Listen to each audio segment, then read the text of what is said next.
नेताओं के बीच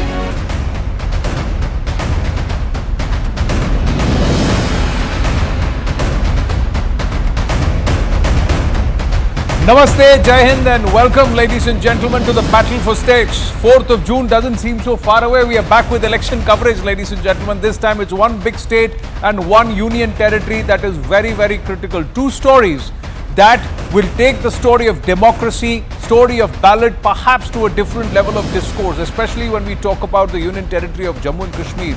And the state of Haryana will be the direct battle between the Congress and the BJP. And this Congress and the opposition, the India alliances surge post the 4th of June, where they claim that they seem to have captured the imagination of the voter and the people, and they are a strong, robust group. And the BJP, which wants to perhaps make a story here, which says that no, electoral losses come and go, but we are here to stay, and the narrative under the leadership of Prime Minister Narendra Modi prevails. But the local factors in this Akhada of Haryana, what's the real dangal all about? Well, the pollsters have cast their ballot. The numbers indicate that it's about 61% by 5 p.m. We'll come to that in just a bit. In studio with me, Zaka Jacob, as always on the magic wall. We've got Rahul Shivshankar, our consulting editor, with a whole host of experts, guests who've been tracking. And everybody's been looking at the numbers differently, or perhaps the trends differently. Haryana is one way already given to the Congress. Is it truly? What's the story? Is the voter going to vote for change after nearly a decade? Aarti Tikku with us, Nalin Mehta, Advaita Kala, and of course Pallavi Ghosh, who's been tracking and reporting on ground, along with the likes of Arunima, Avantika, and we've got Ishan Vani, all of them joining Arun Dhanta. All our reporters have been on ground covering the polls in these two regions. But what's at stake? Let's quickly get a grip on that before we open up the conversation. The exit poll numbers from those pollsters who are doing the exit polls will be coming in by about 6:30 p.m. And also, we'll be doing the poll of polls here, ladies and gentlemen. We here at the News 18 network are not doing any exit poll at all. But when it comes to Jammu and Kashmir and also Haryana, it's two high-stake polls that we are looking at. That's the criticality here. Haryana Dangal, is it for change? That's the big question. The polls in Jammu and Kashmir are the first after a decade. And it's the first time that it's for assembly elections post the abrogation of 370. So it's the UT's first vote for itself. And Haryana, it's a single-phase election. Jammu and Kashmir saw 3 phases. Haryana, single phase, all 90 seats going to the ballot today.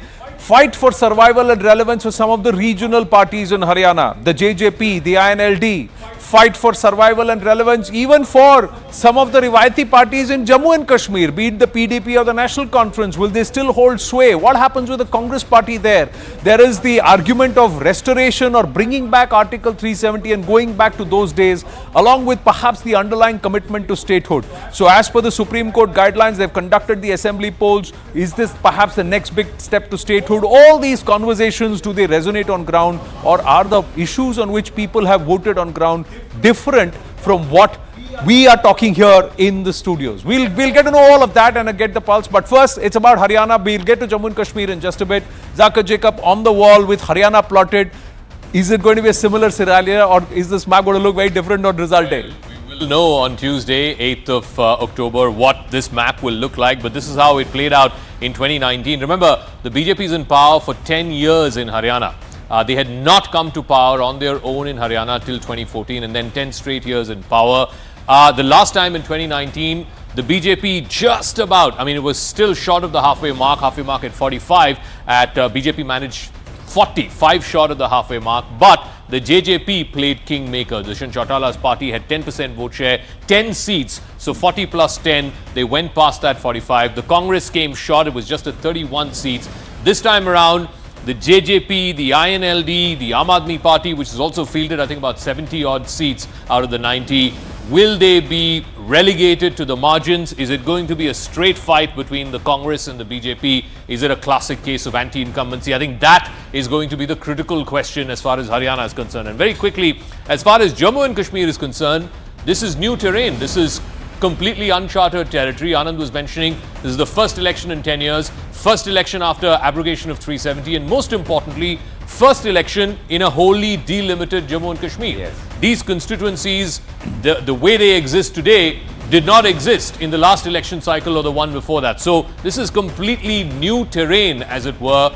And like I said, here it's not a question of anti-incumbency or pro-incumbency. It's simply a question of, I think, the people's democratic choice to vote. They've got this after a long 10-year period, and people have come out and cast their ballot. Let's see which way they have decided to side with for the next 5 years. Barring some ebbs or in some districts in Jammu and Kashmir, overall around 60% plus is the voter turnout, which is healthy, and that means there has been sizable, in some places been overwhelming.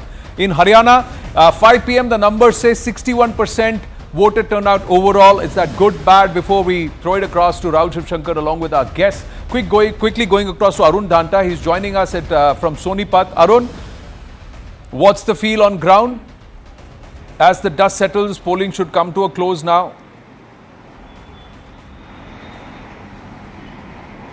Well, that's right, Anand. And today, for the entire day, I was traveling in GT Karnal belt, and it's a very important belt for the BJP. Why? Because this time around they have a chief minister who comes from the OBC community, and this belt has a sizable population of OBC.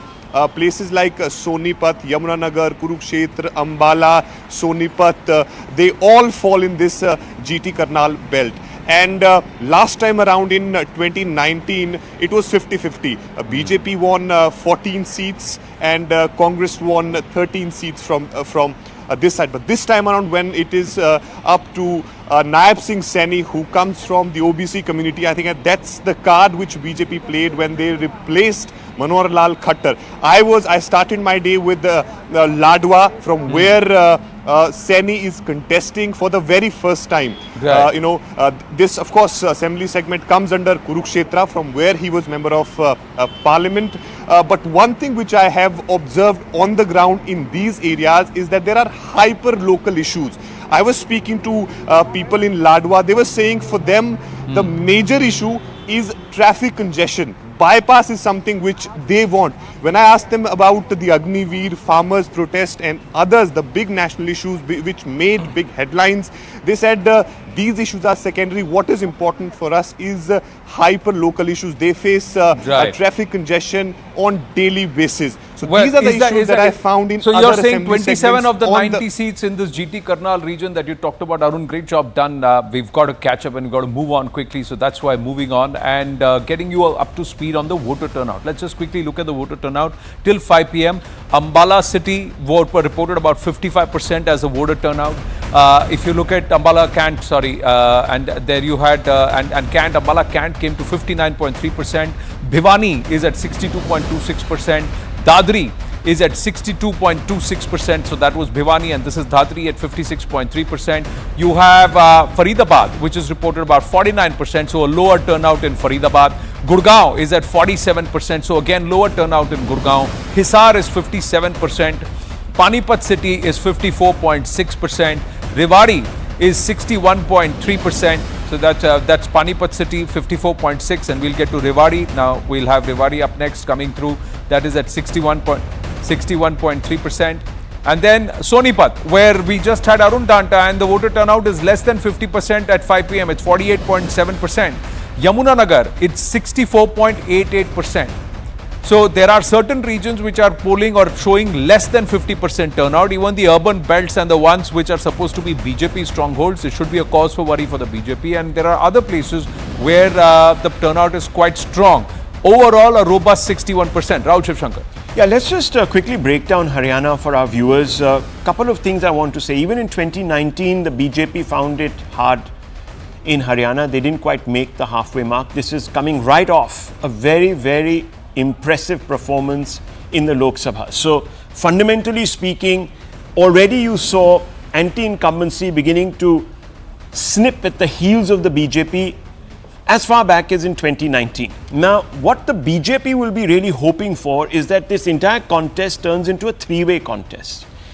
Going up against the Congress with a face that is untried, Mr. Saini, is a big gamble for the BJP. So they are hoping that it's going to turn into a three-way contest. One myth that I really want to break here is that in the 2024 election that turned into the Lok Sabha, that turned into a two-way contest. As you know, the other parties, the JJP, etc., the INLD, all melted away after having done very well at the assembly level 5 years back, and of course the Lok Sabha in 2014. What really happened was they turned into a two-way contest, but the Jat vote did not really significantly move away from the BJP. This is the one thing that a lot of people are missing out on. So even in 2024, on the back of that entire farmer agitation, that movement, etc., and I'll just walk you through a couple of statistics that I've been looking at. The Jatland seats, around 29 seats.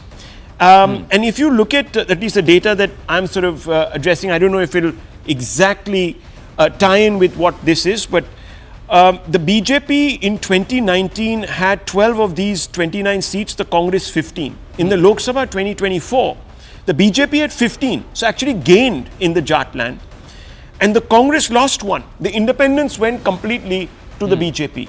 So this business of saying that, oh, the Jats are furiously antagonized right now, I think we'll have to be careful before jumping to that conclusion. Yes, the BJP is definitely hoping for counter consolidation because it has, Nalin projected Mr. Saini, and it would want, given that Huda is in the fray, there is obviously a big consolidation that the Congress will expect Jat vote behind it. They've given more tickets to Jats as compared to, of course, the BJP.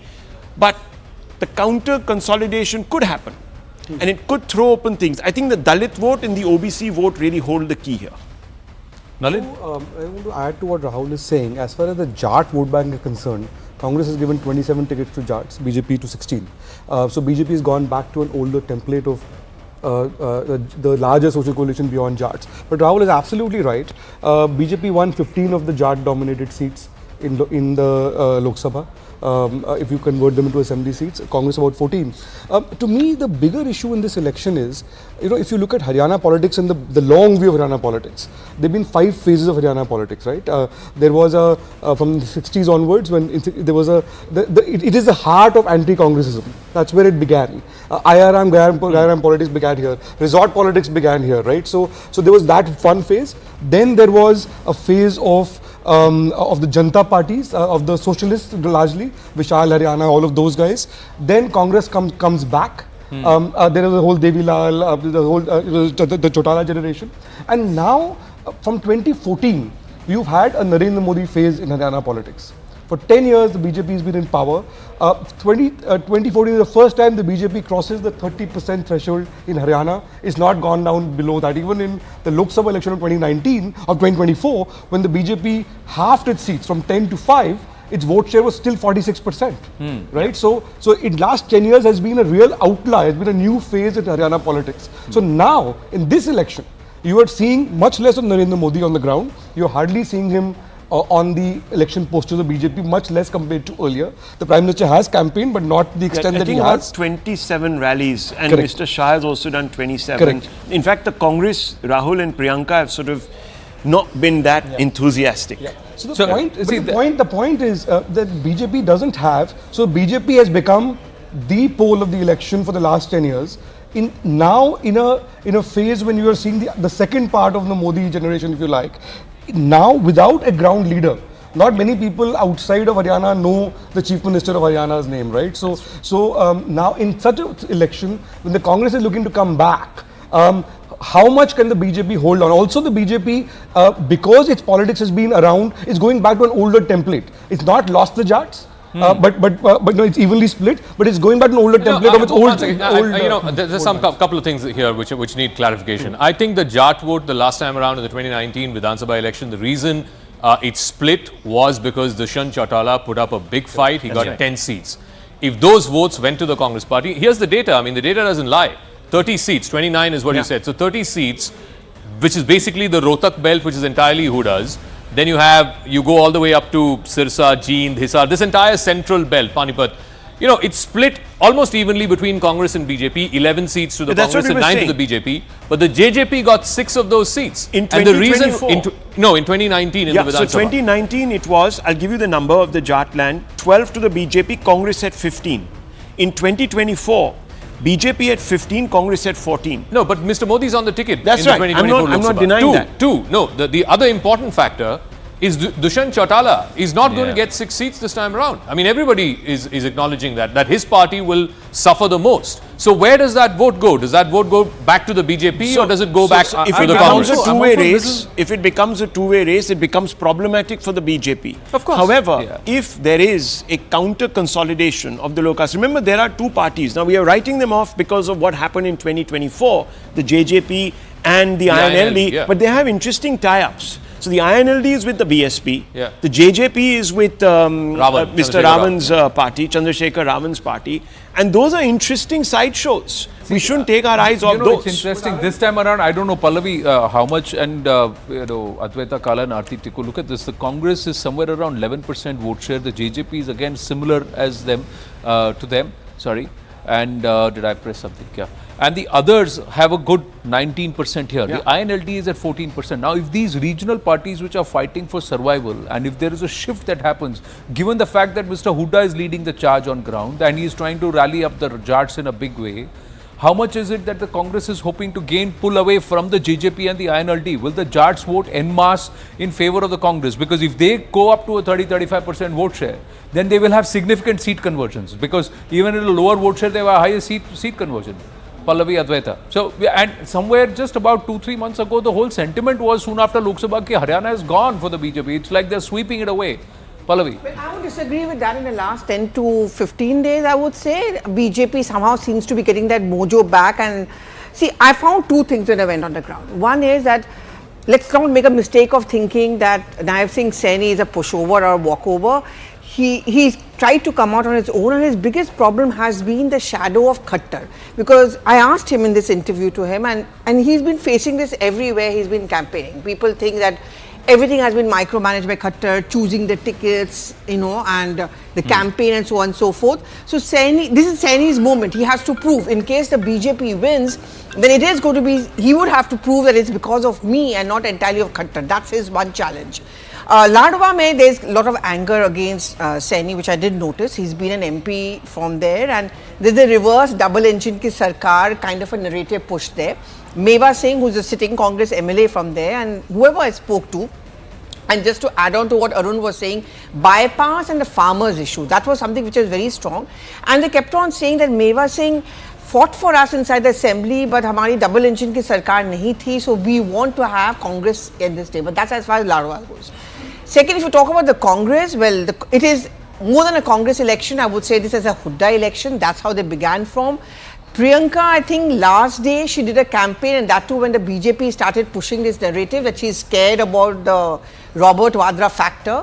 So she's done, I think, only 2 campaigns there. Rahul also has done very few. So both the BJP and the Congress have let their local leaders really control the campaign. But can I ask you this, Pallavi? I mean, on the ground, I don't know if you heard this, but this whole thing that this is going to be Mr. Hooda's last election. This is his last chance to become Chief Minister. And obviously, he is a big Jat leader, right? Is that having resonance? Is that having play on the ground? Yes, I did. I mean, in the Congress party, if Congress comes to power, wherever I travel, even in the non-Jat areas, they seem to be presuming that if Congress wins, it's going to be Bhupinder Hooda. But here's the problem for the Congress. So much they gave to Hooda's that 20% Dalit vote, that is something they overlooked.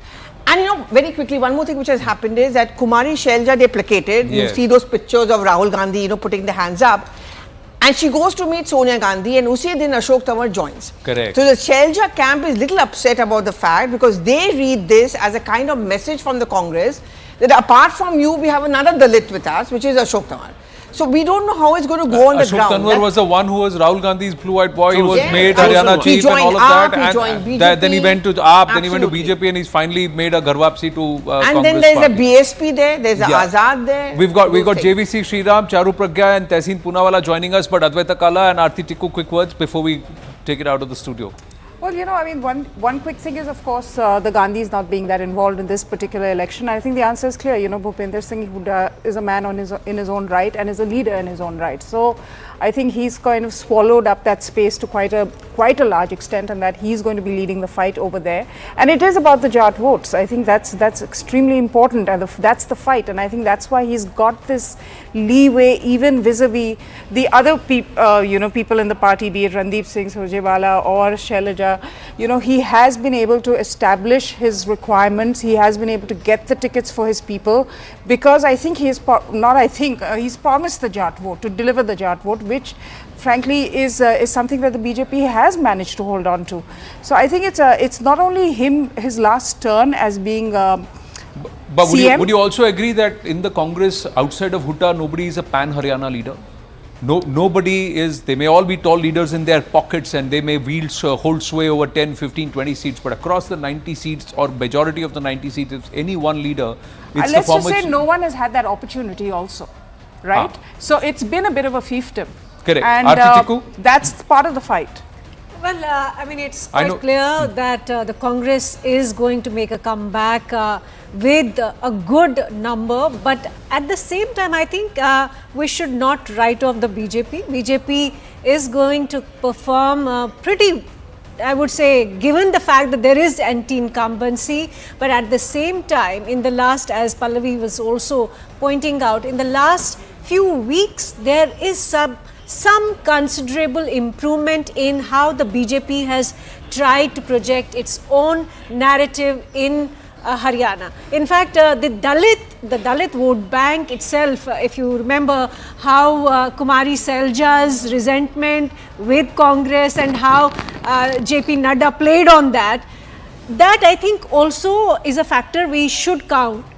Also, I think the Kejriwal factor, which many had presumed is going to make a huge difference in Haryana, I think that factor is also going to help the BJP in the larger but picture. Did they get into the game too late? Their dalliance with the Congress and trying to form an alliance, and Hooda saying you're not worth more than 5 seats. They put their stock in 70 seats overall. So how much of it is at stake for Arvind Kejriwal, who's come out of jail, he's on bail right that time? That's the point. That's the point I was trying to make. The Huh. AAP has also fielded candidates across all seats. You have the JJP and the INLD with their alliance partners across all constituencies.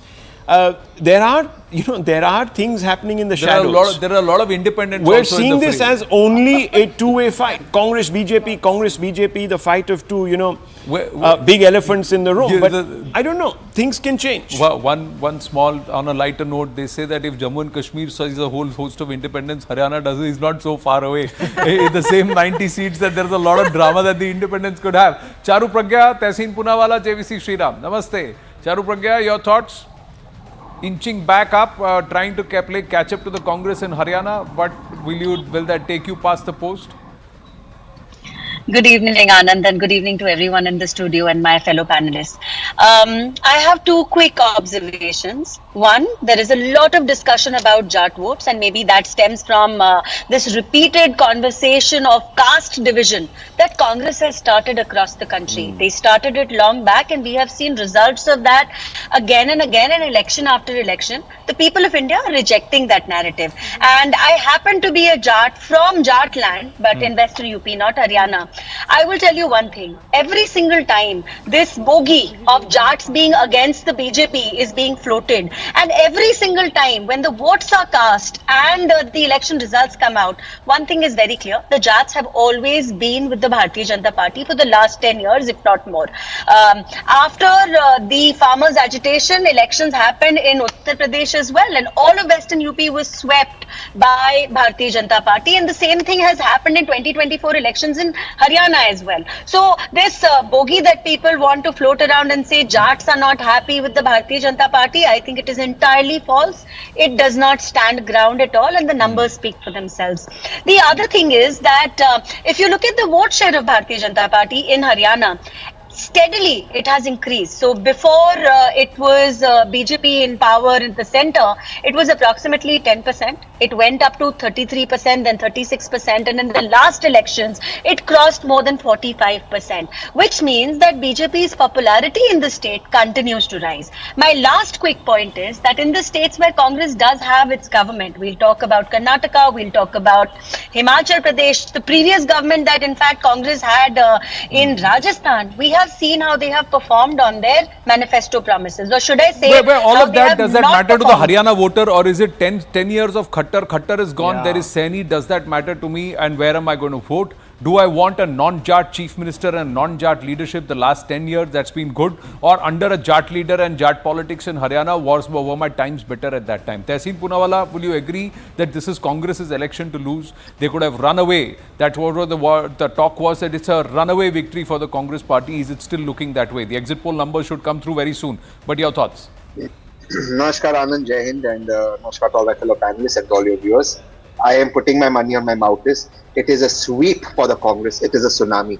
I have the CID numbers of the Haryana police. I also have the Satta Bazaar numbers. And I can tell you the CID numbers are better than the Satta Bazaar numbers. Haryana police itself says it's a sweep. It is a tsunami. Like I just tell you, in Gurugram, which is BJP's strongest area, BJP is doing well. And I want to take this opportunity to say something to some of these people in the Haryana administration. The way they've been biased, everyone's name has been noticed. This biased behavior that has gone on. Everyone's name has been noticed. It's not that it hasn't been noticed. I've been working in Haryana non-stop. Some of these officers should remember their loyalties to the Constitution of India. Don't be biased. Serve the Constitution, serve we the people. You're not here to serve Saini ji or Khattar ji. One more point I want to make. A lot is rightly spoken about the divisions in Congress, and he's right. Advaita made a very valid point about that. But there are bigger divisions in the BJP which for some reason isn't spoken about. It's not just Khattar versus Saini, the fight. The fight is tremendous between Khattar and Saini ji. There's Anil Vijji as well. There is Captain Abhimanyu as well, and his entire, Captain Abhimanyu is the richest BJP candidate. That kind of politics in the BJP has actually gone out of control. Khattar ji and Saini ji not sharing stage. Anil Vijji saying, I am the CM candidate. It's terrible in the BJP. I'm not saying Congress did not have divisions. BJP is much worse. It just doesn't come out. It doesn't come out. So you're saying that both parties are equally facing a lot of antar kalha, as they saw, that are partly infighting. Both sides are seeing. No, but there's one point. I just want to quickly, before we go back to JVC Sriram, I just want to make one small point here. Look, I think bread and butter issues are very important in this election. We shouldn't overlook them, right? You can talk about caste combinations, this, that, the other. The BJP has also probably done its poll maths. But I think at the end of the day, has the Khattar regime performed underwhelmingly? Fundamental question. Why is he no longer on the ticket? Why was Mr. Saini brought in? What happened with the JJP? Why did the JJP suddenly want to distance itself from the BJP? Clearly, those issues, perception issues, are going to dictate the mood of the voter. Yeah, but right now, it's not looking good unless it becomes a messy three-way fight in which some of the smaller parties get their act together and undercut. That's why everybody is saying that this is Congress's election to lose Haryana. It was a no-brainer that Congress was riding this wave of anti-incumbency and certain work that's been done by some of the seasoned Congress leaders on ground in Haryana. JVC Sriram, we are compelled to take a break. When we come back, we'll start with you. Stay with us here on the Battle for States.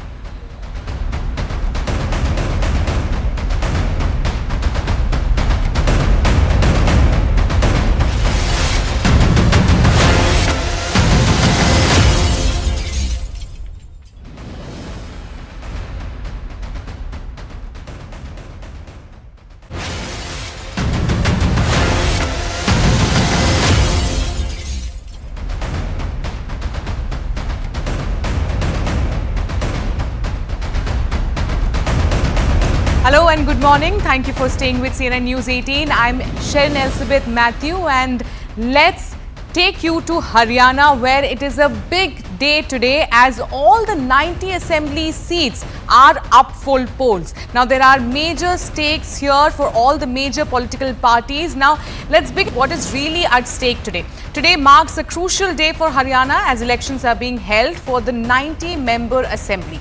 Voting for the single-phase election is underway. The counting of votes will be taken up on October 8th. The ruling BJP is eyeing a hat-trick of the wins in the state while the Congress is hoping to make a comeback after a decade. Chief Minister Nayab Singh Saini along with Congress leader Bhupendra Singh Hooda and JJP's Dushyant Chautala are among key candidates vying for a seat in the assembly. The election will also test the political prowess of Olympic wrestler Vinesh Phogat, who is contesting the election from the Julana seat. Haryana Dangal, is it for change? That's the big question. The polls in Jammu and Kashmir are the first after a decade. And it's the first time that it's for assembly elections post the abrogation of 370. So it's the UT's first vote for itself. And Haryana, it's a single phase election. Jammu and Kashmir saw 3 phases. Haryana, single phase, all 90 seats going to the ballot today. Fight for survival and relevance for some of the regional parties in Haryana. The JJP, the INLD. Fight for survival and relevance even for some of the Rivayati parties in Jammu and Kashmir, be it the PDP or the National Conference. Will they still hold sway? What happens with the Congress party there? There is the argument of restoration or bringing back Article 370 and going back to those days, along with perhaps the underlying commitment to statehood. So as per the Supreme Court guidelines, they've conducted the assembly polls. Is this perhaps the next big step to statehood? All these conversations, do they resonate on ground, or are the issues on which people have voted on ground different from what we are talking here in the studios? We'll get to know all of that and get the pulse. But first, it's about Haryana. We'll get to Jammu and Kashmir in just a bit. Zakir Jacob on the wall with Haryana plotted. Is it going to be a similar scenario, or is this map going to look very different on result day? We will know on Tuesday, 8th of October, what this map will look like. But this is how it played out in 2019. Remember, the BJP is in power for 10 years in Haryana. They had not come to power on their own in Haryana till 2014, and then 10 straight years in power. The last time in 2019, the BJP just about, I mean, it was still short of the halfway mark at 45. BJP managed 45 short of the halfway mark, but the JJP played kingmaker. Dushyant Chautala's party had 10% vote share, 10 seats, so 40 plus 10, they went past that 45. The Congress came short, it was just at 31 seats. This time around, the JJP, the INLD, the Aam Aadmi Party, which has also fielded, I think, about 70 odd seats out of the 90, will they be relegated?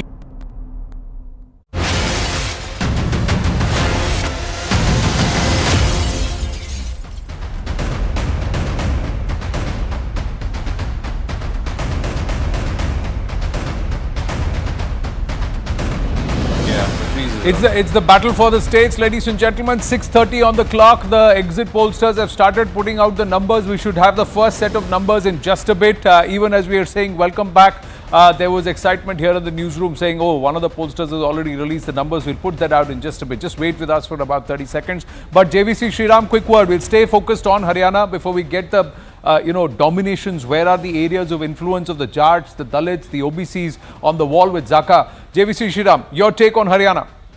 Namaste, Anand and the panel. See, I want to say that we would like to live in a casteless society, but unfortunately or fortunately, the truth of the matter is caste does matter. In the last 10 years, the Jats did not have a chief minister, and they believe that as long as BJP is in power, Jat chief minister is not possible. And this is not an election for just Congress. This is an election for Bhupinder Singh Hooda. The people are voting for Bhupinder Singh Hooda. So Jats, probably 25% to 30% were there with the BJP in 2024 Lok Sabha election. The only time I can see Jats voting overwhelmingly in favor of BJP was the 2019 Lok Sabha election in the aftermath of the Balakot strike.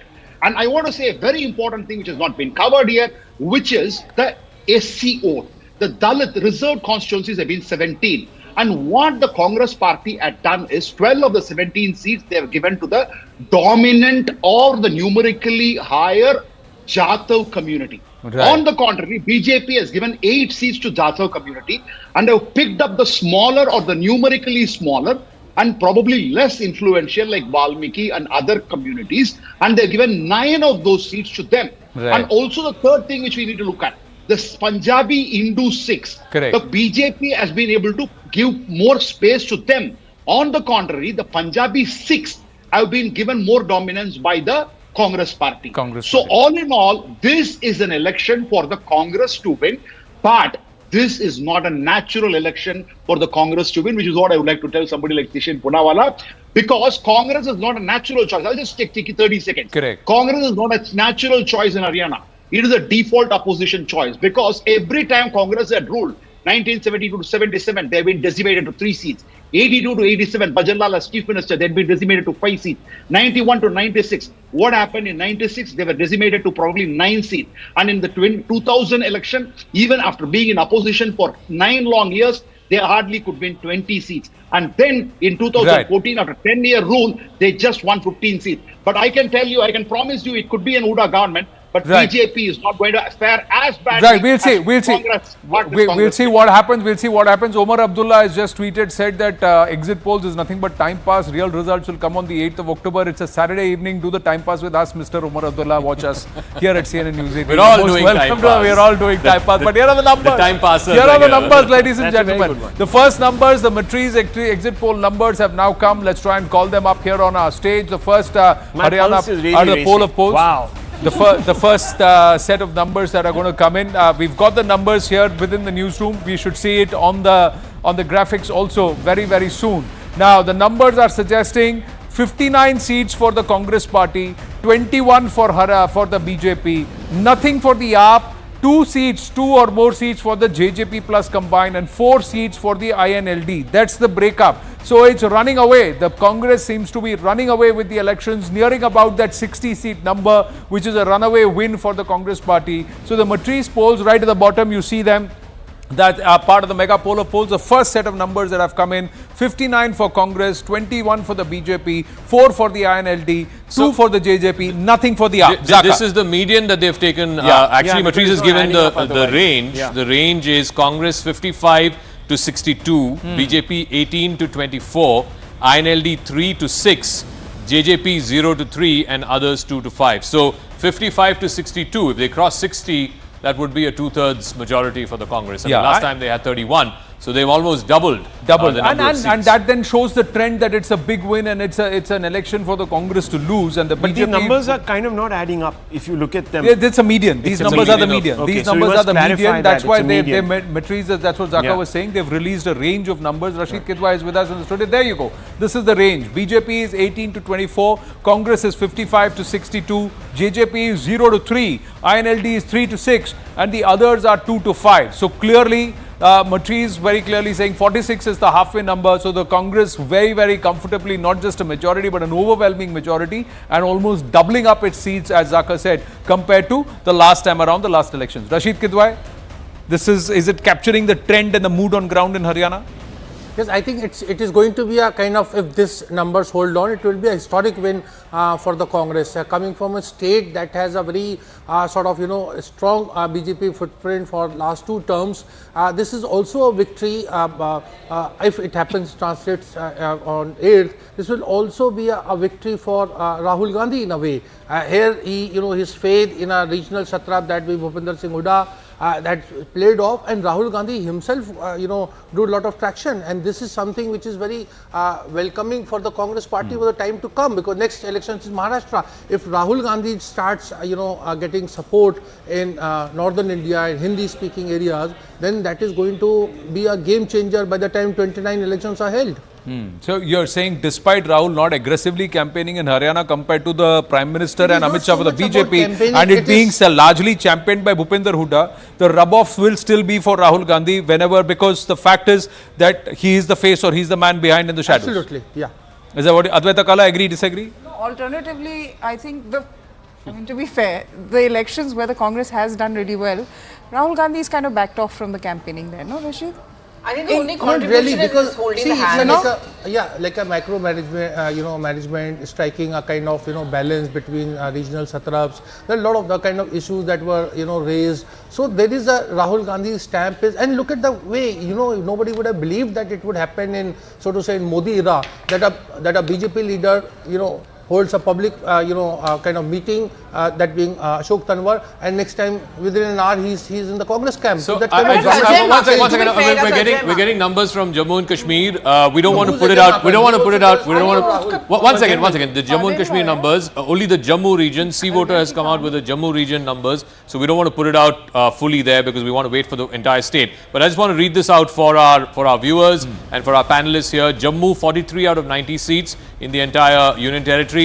NC plus Congress 11 to 15. This is C voter.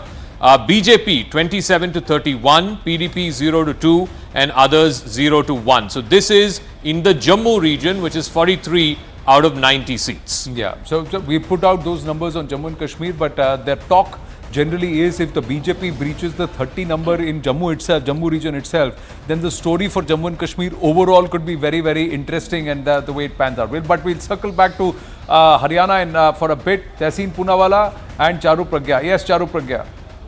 And I think So I was listening to Rashid Kidwai ji, and it's amazing how he manages to bring in Rahul Gandhi in a conversation that he does not exist. The Gandhis have distanced themselves from every single election unless it suits that particular agenda. And I think after working for one election, they need to take a break for a couple of elections. They have done it time and time again. Mr. Kidwai, I don't know what... No, you may take your swipes at Mr. Rahul Gandhi, but you will also have to concede that what Rashid Kidwai also said, that punch was a solid one. कि 1 घंटे पहले जब यहाँ BJP के leader के साथ अशोक तंवर और 2 घंटे बाद he was there with Rahul Gandhi and he had defected and the BJP had no clue. So you would agree that also happened? No. That also happened, but the more important thing here is that why is it if a Congress state election has to be won, the Gandhis have to be kept away or the national leadership has to be kept away and all their dirty linen is repeatedly washed in public for the whole world to see. And as for the numbers, it's a Congress thing. But as for the numbers, Anand, I would just quickly take a moment to remind everyone of the numbers that had come for the previous 5 state elections, especially Chhattisgarh, Madhya Pradesh, etc. We saw how all the exit polls said one thing and the end result was something else altogether. Okay, now I'm getting more numbers. Okay. More numbers. Gulistan exit poll. This is a local Kashmir-based agency. So the Gulistan poll, they've put out for Jammu and Kashmir the entire 90 seats. BJP 28 to 30, Congress 3 to 6, National Conference 28 to 30. So you can add the 3 to 6 of the Congress to the 28 to 30 of the NC because they're fighting in alliance. PDP 5 to 7, others 8 to 16. So if this number holds, then Jammu and Kashmir is a hung assembly. That's what Gulistan is projecting. Yes. And there's 45 is the halfway mark. There is one no more number which is local Dhruv research for ABP. They have put out the numbers for Haryana where they've given again Congress 57 seats, BJP 27 and the other 6. So that's their projection as far as Haryana. In Jammu and Kashmir, one thing is from the Jammu belt, the the BJP can hope for 30 seats. What happens in Kashmir belt? Well, look, I mean, if these numbers hold for Kashmir, it'll be a phenomenal achievement for the Modi brand. Okay, I mean, since we are talking about now, Rahul Gandhi brand and Modi brand, then, well, you'll have to then give Mr. Modi a lot of credit for what he has been able to achieve. Where is the Congress here in Jammu and Kashmir then? No, 1 second. I'm just saying. Unfortunately, look, while, obviously the Congress will clearly come out and say that, yes, Haryana is because of Rahul Gandhi. You know what astonishes me? That in 10 years, perhaps a little more, 10, 12 years, the Congress has not been able to move away from the Hudas. They have not been able to cultivate a new face in that state. You still have the same Selja, Kamar, the Surjewalas, the Hudas. So, the triple D, the defection, the dynasty, and the division. I mean, I'm sorry, but look, here was an opportunity to try and bring in fresh blood, people who weren't sort of tainted by the past. Do you know how many of the Congress's candidates actually have criminal records? It's 4 times more than the BJP. The BJP is in single digits, 7. All have fielded criminal candidates. Or those that have. Every poll is saying Congress is getting 55 plus, 60 I'm not denying it. So what are you saying? The people of Haryana want to vote for criminals? Just 1 second. There's 10 years what of is the logic of what you're trying to anti-incumbency. say? Zaka, there's 10 years of anti-incumbency. I'm not suggesting for a moment that, these exit polls are wrong. Who are we to, in any case, disagree with these exit polls? I don't even know, if they're right or wrong. But anyhow, forget those. I'm only saying that it is interesting that even if these numbers hold in Haryana, you're going to have the Hudas back after 10 years, which doesn't signify. The Congress cycle, whatever is working for them is working. Tehseen Poonawalla is itching. So one exit poll where the Congress has got runaway numbers and we've not allowed Tehseen to speak so far. Yes, go ahead, Tehseen.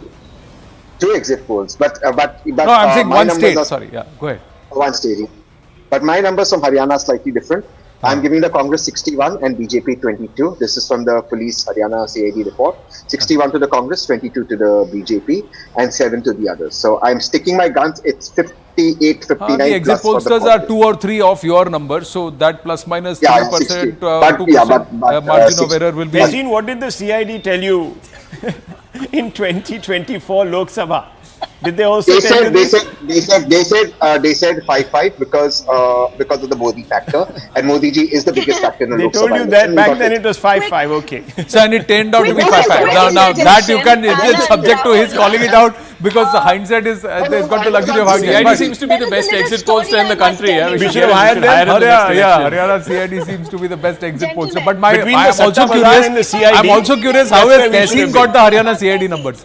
But we said Can I tell you a we quick said story that. about Tehseen and the optimism that Tehseen loves to live with? So this is around 2022 Uttar Pradesh elections, and I asked Tehseen what are going to be the results in Uttar Pradesh. He outright said Congress is sweeping this, we are forming the government. So that's Tehseen for you. The same amount of optimism carries forward election to election. Well, UP CID is very bad with their numbers, that's why. Or they fed him the wrong numbers. They got bulldozed. Okay. Charu is my favorite. Charu is my favorite judge, but this story happened at a private dinner, and she's giving it out. Okay, JVC Shriram, and then we bring it back. Yeah, JVC Shriram. See, I just want to reiterate what Rahul had said. 73 candidates backed by Bhupinder Singh Hooda have been given the tickets by the Congress party. That is the reason why I said, in fact, 9 of them from Kumar Shailaja camp, 2 of them including Randeep Surjewala's son, and rest others. This is, if somebody says Rahul Gandhi had won this election, I'm sorry, mate, you have not understood Haryana.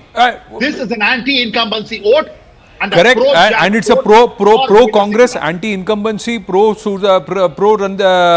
Bhupinder Hooda, and 73 out of that, if they're converting, and 73 seats decided by Bhupinder Hooda in terms of his netas, and the total score is around 60. Even if you were to discount what we've got, what Kumari Shailaja or Mr. Surjewala has got, even then he has converted those numbers. And if it is Kumari Shailaja and Surjewala contributing, it's all overall to the Congress party, and it's only going to help Rahul Gandhi's aura. There is no disputing that. What is really striking? Or some may argue against it, but it's going to help. What is really striking, Anand, it's a good point you're making. What is really striking is that both sides this time promise freebies.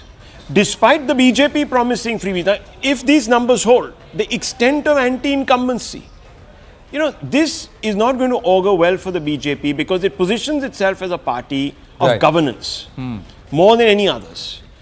And Nalin, I don't know what you make of this, but if you look at these numbers, 59 out of... See, both pollsters, let's just quickly recap the Matri's numbers and the Dhruv Research numbers for Haryana. Both pollsters are saying somewhere near about 60 seats for the Congress party in Haryana. That's how it is. Matri's has given a range of 55 to 62. So Matri's has actually covered your CID numbers also, Tehseen, there. Yeah. So the 61 number is covered in the Matri's range. But look at Dhruv Research. Dhruv Research is also coming back and giving the same band or a similar band for the BJP, 18 to 24. And here also Dhruv Research is coming back and saying 20 seats or 21 seats if you look at the numbers. So there you go. The 90 seats, Dhruv Research, 27 seats. Congress 57 seats, and they are saying that the JJP and the INLD will not get anything. So those 4 or 2 seats which are going to JJP and INLD are swinging towards the BJP, and that's where it is. So it becomes a two-party fight. Nalin.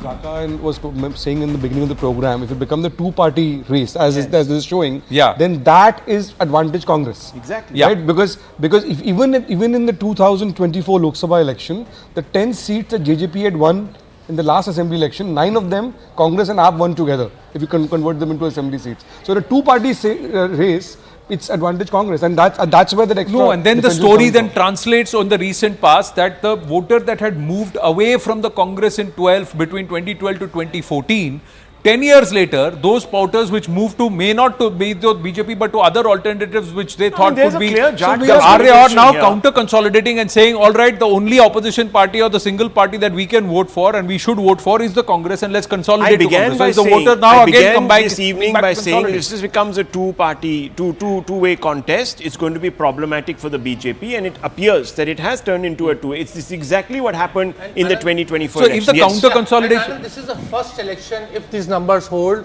first election, I'm talking about Haryana, where, last 11 years, for the first time, Mr. Modi will not be making an impact. This is the first election, Mr. Modi's political, that electioneering, that kind of heft that he carried is of very little use to the BJP.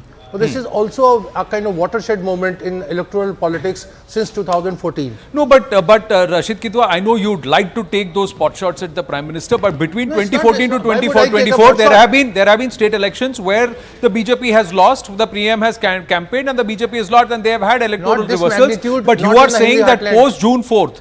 You are saying that June 4th was an indication. Now you are saying that Prime Minister Narendra Modi being on the ticket is on the way. Agree, disagree, Aarti Tikku? Well, I totally disagree because as you rightly pointed out, there have been assembly elections even before the last parliamentary elections where BJP lost, but nobody really said that it was the Prime Minister's face loss. So in the end, what really matters is that assembly elections is very different from parliamentary elections. Assembly elections have very different considerations, very different factors. The local issues, the local governance really matters, and that's what determines success or failure. But if you're going to lump every success and failure at the Prime Minister, or for that matter even Rahul Gandhi, I think that is really, that is completely. To his credit, Mr. Modi had changed that grammar since 2014. No, but that's not right. Election Let's just also quickly. Chhattisgarh, Hindi heartland state, went away when Mr. Modi was at his apex. Correct. Jharkhand didn't vote for the BJP. Rajasthan went away from the BJP. You had Madhya Pradesh also Madhya Pradesh actually that, and it was only because of reverse engineering that they came back in. And of course, in Delhi, you had a complete wipeout, sir. Yeah. So I don't think we can make jokes. Look, let's face it. The BJP needs to pull up its socks. Mr. Modi not being a major factor, not about victory defeat. Sir, we can't keep picking when he is a factor and when he is not a factor. In most assembly elections, we have seen that, look, in Bengal, could we have written him off in 2021? He brought his party for a third time. Credit to him. The fact that BJP's vote share went up came down to 77 when they were winning 180 seats. Let's also quickly now, along with Haryana, talk Jammu and Kashmir. What do you think? That's another way of looking at it. But they were predicting Gulistan is concerned. National conference in the Kashmir Valley or the Kashmir seats of 47 seats, and then here 43 seats of Jammu. It is the BJP that is taking sway. What happens there then? What's the situation? I think we've got Najmu Saqib also joining us, so let's talk Jammu and Kashmir. Aarti Tikku? Well, Anand, if these numbers are correct, then clearly it is hung assembly, and it also shows that the sentiment, the public sentiment in Jammu is with the BJP, not any other political party, and the public sentiment in Kashmir is with the oldest regional party of J&K, that is National Conference. But at the same time, the numbers that the Congress will get, I am not sure if we have... no, there aren't numbers given to the Congress. Yeah, Congress exactly. So if the Congress numbers are more than 10, I think of course then National Conference has a very good chance. Congress numbers aren't more than 10. That's what we are... Well, if the Congress actually, 3 to 6. 3 to 6, what Gulistan has come out and said, I'm just looking at the numbers as far as the projections. Najmu Saqib is also with us.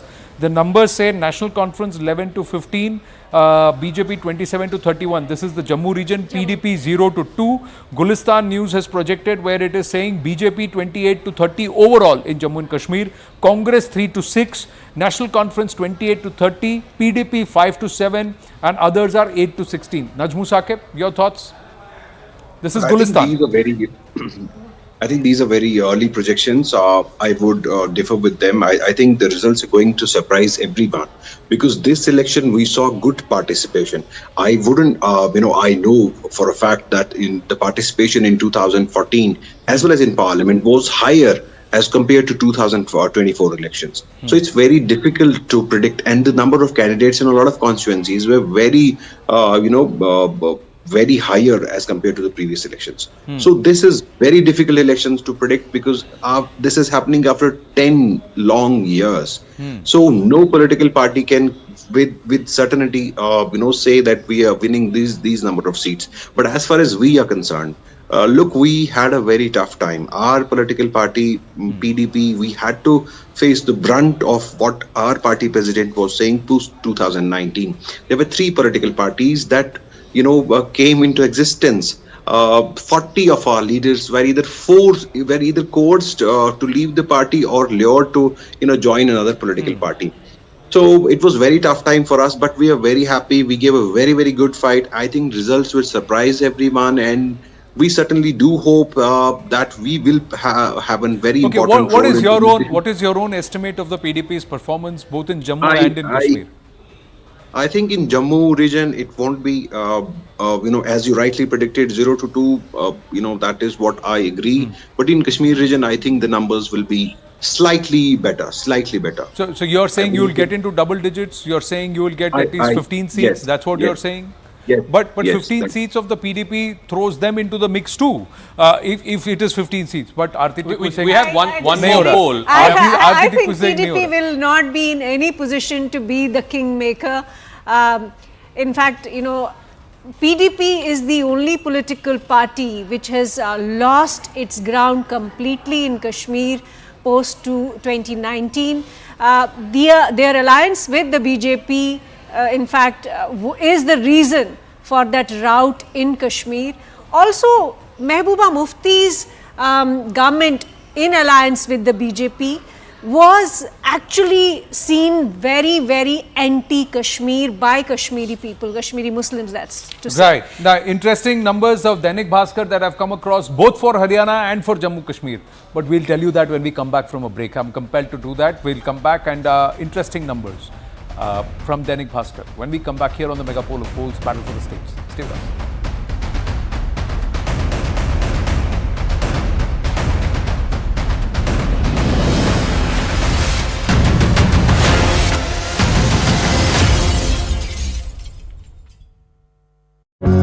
At L'Oréal.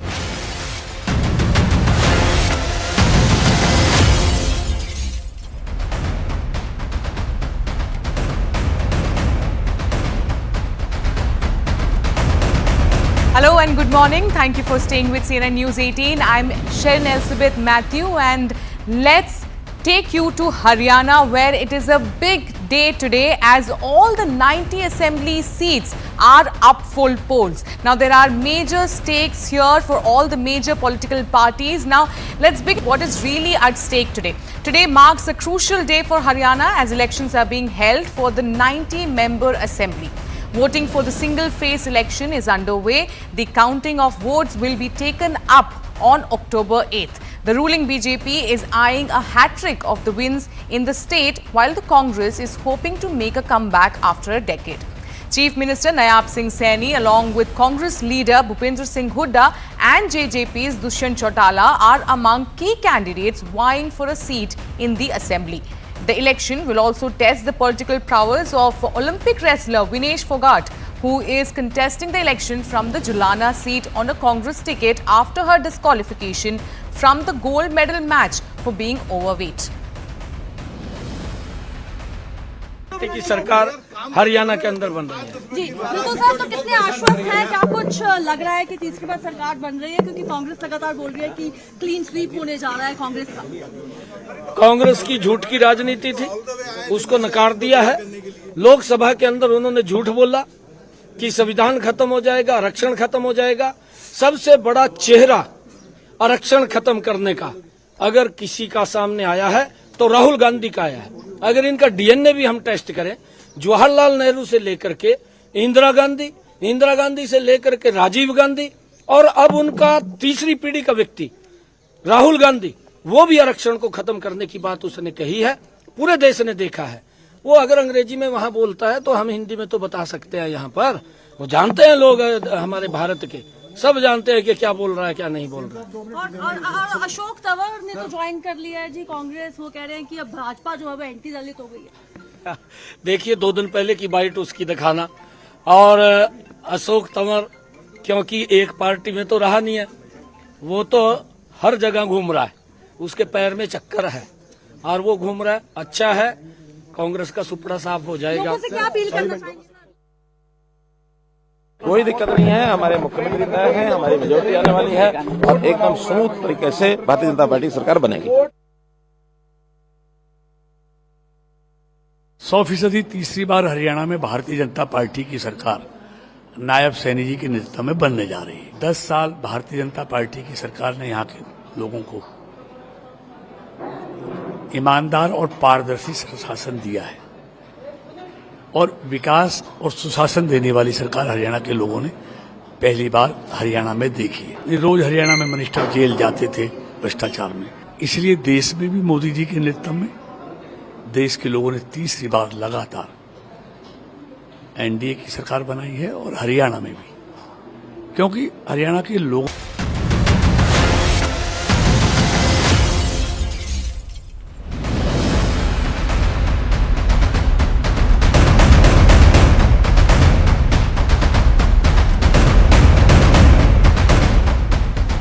Back on the battle for states here at CNN News 18, the mega poll of polls coverage, ladies and gentlemen, and we've just got some numbers coming through from Dainik Bhaskar. Dainik Bhaskar has put out the numbers and we will call them out. In Haryana, they say the Congress is 44 to 54. So that's the range they've given to the Congress party. The BJP is 19 to 29 and the independents and the plus the BSP, etc., INLD, BSP, JJP and all 1 to 5. That's what they've said. That's what they've said. We'll put those numbers in just a bit. That's the.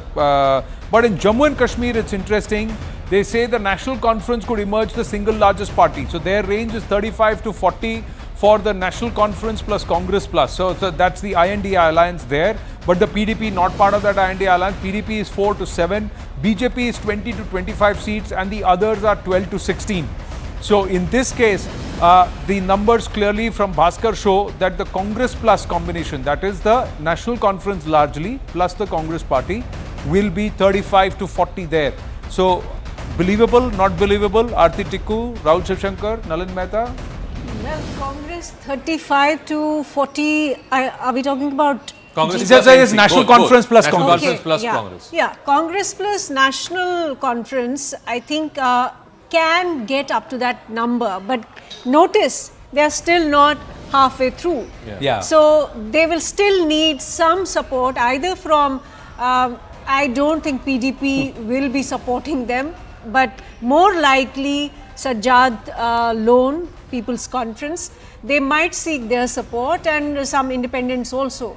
But I also feel that the BJP is going to do much better than this, given how hard they have worked on the ground in Jammu region, and also the fact that a lot of independents have also are contesting in these elections. So we should not, ignore that. Yeah, factor. Sea Voter has put out its numbers for Jammu Kashmir, and for the Jammu region of 43 seats, they are giving the BJP 27 to 31 seats. Congress plus, that is Congress plus NC is 11 to 15, PDP is 0 to 3, and the others are 0 to 1. So if the moment the BJP gets into the 30 plus range, yes, then the story becomes very different compared to it getting stuck in the 20-25 seats my range. sense is, Mehta. yeah. Yes, Nalin. So I think we also have to see these numbers in the context of how different this is from the last election. In terms of that while it's okay after 10 years you're having an election, but this is a totally different election from ever before. Yeah, because also delimitation has happened. The constituencies are broken up. But look at the turnout numbers also, in terms of the actual campaigning on the ground and the kind of numbers that have turned up. These are unprecedented numbers of people in these regions who are voting. So while BJP is going to remain strong in its bastion areas of Jammu and so on, but in the valley you've never seen this kind of turnout ever before. Yeah, and it's a very good point that Nalin's making, because the turnout is also reflecting a aspiration amongst a large number of Kashmiris to vote out the establishment, right? If you look at the establishment as the Abdullahs and the Muftis, because there are 3 elections that have taken place in this union territory. So Jammu has voted, if these numbers seem to be suggesting, and from anecdotal data that's coming through and the conversations that we've had, Jammu seems to be polarized towards the BJP. Then you have 2 regions in Kashmir, where in the North Kashmir, the real trouble zones, you've had a large number of independents. And I would really love to speak to our bureau chief there, Ishan, because he'll be able to tell you exactly how these independents have been able to carve out an identity for themselves. Because this is a very important election. So you might have areas of traditional support for the NC and the PDP that they may be holding on to, but the other areas, there has been See, I'm not even sure how the exit pollsters will capture the mood in Kashmir Valley and also in Jammu, not just the valley but or the entire Kashmir region, because the dynamic on ground is very, very different. We've also forgotten there are a whole bunch of new voters. Yeah, that have not just new voters, new candidates, fresh faces also. Exactly. Rashid has a whole party. He's fielded 35 candidates. You have for the first time reservations for a whole bunch of other people who never had those. So look, there's a lot that has changed. There are a lot of additions to the voter list also. We've just got T.S. Singh Deo, the former Deputy Chief Minister of Chhattisgarh, senior leader of the Congress party, also with us. T.S. Singh Deo ji, namaste. This is Anand Narsimhan here. With me, Zaka Jacob and also Rahul Shivshankar, along with our guests in studio. Thank you for your time. You're seeing the exit poll numbers come in. It looks like a sweep for the Congress party in Haryana. Are the numbers as per your expectations? Haryana should go towards the Congress. I don't really have doubts about that, but one never knows. So we should wait again till the 8th, once the counting starts. And before I proceed, sorry I didn't wish you a good evening, and good evening to all the panelists and all the viewers. So let us keep our fingers crossed, whichever side we may be. Wait till the 8th. We should wait till the 8th. Are you also wanting to see how Jammu and Kashmir polls, how it votes? Yes, I feel Jammu section should go 1/3, 2/3. 1/3 towards the India alliance and 2/3 towards the BJP side. And again, as far as the valley is concerned, I think again that should be 1/3, 2/3. 2/3 towards the NC India alliance and 1/3 towards the others. So I don't see BJP there. So the others will be playing a major role. Let's see. Let's see. It's a race to 46 in Jammu and Kashmir, race to 46 in Haryana. T.S. Singh Deo ji, we are joined by another former Deputy Chief Minister, that is Nirmal Singh ji, for the erstwhile state of Jammu Kashmir, Ladakh, his former Deputy Chief Minister. Nirmal Singh ji, namaste. Your thoughts on the exit polls? BJP को कह रहे हैं कि 25 से 35 के बीच में या 25 से 32 के बीच में BJP आकर रुक जाएगी. National Conference emerging as a very, very strong entity among the exit pollsters. Actually, exit polls, they are exit polls. That's the fact. But definitely, we will improve our tally, and I am sure that ultimately we are going to form the government, because you will see that a large number of people, they have been elected, they shall be elected as independents, and NC, as they are claiming, even exit poll they are telling, they won't reach that figure which they are telling. But BJP will definitely cross 35. We are very much sure. And other people, even in Jammu also, we have a very strong hold. Some of the people, they have stood independently, and they are going to win the elections. But do you believe you will be the single largest party? Because the governor will invite the single largest party first. So between the BJP and the National Conference seems to be the competition right now, Nirmal Singh ji. In Haryana, it seems to be a one-way race for the Congress as per the pollsters. They are getting at least 2/3, 60 seats minimum. Ji. So far as Jammu and Kashmir is concerned, we shall be the single largest party, and we are sure that LG will definitely invite BJP to form the government. T.S. Singh Deo ji, what is the biggest factor, anti-incumbency, or perhaps what Mr. Bhupinder Hooda has been able to do in Haryana, that the numbers look like they are as of now? Surprisingly, there's been anger, a sense of anger in Haryana. Usually voters don't appear to be angry. They could be dissatisfied, they could be unhappy, but there seems to be a sense of anger, whether that has been whipped up or it has developed due to the farmers' agitation or Agniveer or other issues. It's difficult to gauge. I haven't seen anger usually amongst voters. So that seems to be tilting scales in favor of the Congress. You think the wrestlers is a factor? The wrestlers' protest and Vinesh Fogart is a factor? Emotive factor. But I think I would rate the farmers' factor first, then probably things like unemployment and Agniveer, and then issues like the wrestlers. Okay, Amit Malviya is also with us. Amit Malviya, namaste. We've got T.S. Singh Deo, former Deputy Chief Minister of Chhattisgarh with us. Nirmal Singh ji, former Deputy Chief Minister of Jammu and Kashmir with us. Rahul Shivshankar and Zaka Jacob with me on the broadcast. Your thoughts on the exit poll numbers so far, Amit Malviya? Well, Anand, I won't quibble with the numbers, but I will probably put across my perspective. Let me first take up Jammu and Kashmir. I'm quite certain that the BJP will emerge as the single largest party and we will be in a position to form government. I cannot predict the contours of the government at the moment because we will know the details only on the 8th, but we are very well positioned.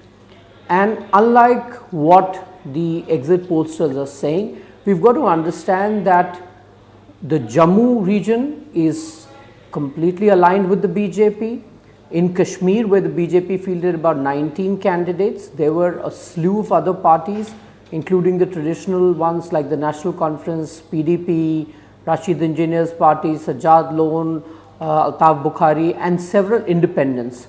Now, the participation of these players in this election was debated quite actively in the run-up to the election, and you have to understand that Kashmir has gone through a cathartic process in the last 5 years. We have ensured that there is election at the grassroots, at the panchayat level. So a lot of new leadership has emerged in Kashmir, and that is why you see a lot of the local pollsters. It's not even like Gulistan is also looking at National Conference and Congress Plus as the single largest party. Now participating in the democratic process. The local pollsters are also calling the National Conference and the Congress Plus, so that National Conference and Congress alliance as the single largest party in Jammu and Kashmir. So let me just come to that, Anand. You have to understand that the Kashmir sentiment today, on the face of it, obviously seems as somebody wanting to toe the line of the last 3 decades. But underneath it is a big polity that has embraced the change of the last 5 years. So a lot of very vocal people in the valley perhaps may give an impression to exit pollsters that they voted a certain way, but the large majority is most likely to vote for peace and development. And you can also see this in terms of generational shift. The older ones, perhaps who are about 55, 60 and above, who have seen the last 3 decades of a very tumultuous period, may think of Kashmir very, very differently, but the younger generation today wants jobs, wants opportunities, wants things to do, and they are likely to vote very differently. Also, amongst those who were earlier seen as separatists and have now participated wholeheartedly in the election process, let's not forget a lot of them are feeling used by the traditional parties like the NC and the PDP, they are today singing a very different tune. So you believe that these results could perhaps even 10 years ago. These results could be a little different. We're also joined by the MOS Power and also MP of the BJP from Faridabad, Krishanpal Gujar ji. Krishanpal ji, namaste. TS Singh Dev ji हमारे साथ हैं, अमित मालवीय हमारे साथ हैं, निर्मल सिंह जी भी हमारे साथ हैं. मैं आपसे जानना चाहता हूं, हरियाणा के नंबर जो आ रहे हैं उसमें कांग्रेस की रनअवे जीत दिखाई दे रही है. एवरेज का बताया जा रहा है 90 में से 60 सीटें कांग्रेस की हैं. एग्जिट पोल यही बता रहे हैं. जी मैं एग्जिट पोल हमेशा सही होते हैं, ये भी ठीक नहीं है. मैं एग्जिट पोल पर कोई पर्सन चिन्ह नहीं लगा रहा हूँ, लेकिन अभी पीछे ही अभी आपने छत्तीसगढ़ का चुनाव देखा होगा, सारे एग्जिट पोल कांग्रेस को जिता रहे थे, कोई बीजेपी को जिता ही नहीं रहा था. लेकिन रिजल्ट आया तो अब तक का सबसे अच्छा परिणाम भारतीय जनता पार्टी के पक्ष में छत्तीसगढ़ का आया. तो एग्जिट पोल हमेशा ही एक्यूरेट होंगे, सही होंगे, ये संभव नहीं है. कई बार उनके विपरीत भी परिणाम आए हैं और छत्तीसगढ़ उसका उदाहरण है. TS सिंह देव जी है, वो मुस्कुरा रहे हैं, मंद मंद एक उनकी मुस्कान हमने देखी. वो कह रहे हैं छत्तीसगढ़ जैसा आपको लग रहा है हरियाणा में होगा TS सिंह देव जी जैसे. जी अंतर है, तो जानते हैं अच्छी तरह छत्तीसगढ़ के रिजल्ट के बारे में. हरियाणा और छत्तीसगढ़ में, छत्तीसगढ़ गवर्नमेंट के खिलाफ एंटी इनकम्बेंसी की गुंजाइश थी, वो शायद हम भांप नहीं पाए, और वर्तमान में करंट बीजेपी गवर्नमेंट के खिलाफ एंटी इनकम्बेंसी की संभावना है. It is difficult. मैं भी मंत्री जी से, माननीय मंत्री जी से सहमत हूँ कि एक्चुअली प्रिडिक्ट कर पाना बहुत डिफिकल्ट होता है. वोटर आजकल उनके मन को जान पाना बहुत बहुत मुश्किल होता है. पर मंत्री जी, हरियाणा CID के कुछ नाकड़े तहसीन पुनावाला थोड़ी देर पहले बता रहे थे कि लोकल CID भी 60 सीटें कांग्रेस को दे रही है. ये कहाँ तक सही है? देखिए मैं कभी सीआईडी आईबी की रिपोर्ट से इत्फाक नहीं रखता, क्योंकि मैं भी कॉलेज लगभग 78 से मैंने कॉलेज से चुनाव लड़ना शुरू किया था। मैं जोशी नहीं हूँ, लेकिन राजनीतिक अनुभव बहुत है।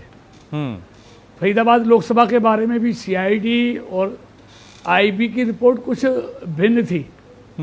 जब मुझे मिलते तो मैं कहता था इतनी इस सीट पर इतनी वोटों से मैं लीड करूंगा जी विधानसभा में, और इतनी पर मैं इतनी वोटों से पीछे रहूंगा। आज भी सीआईडी है, आईबी है।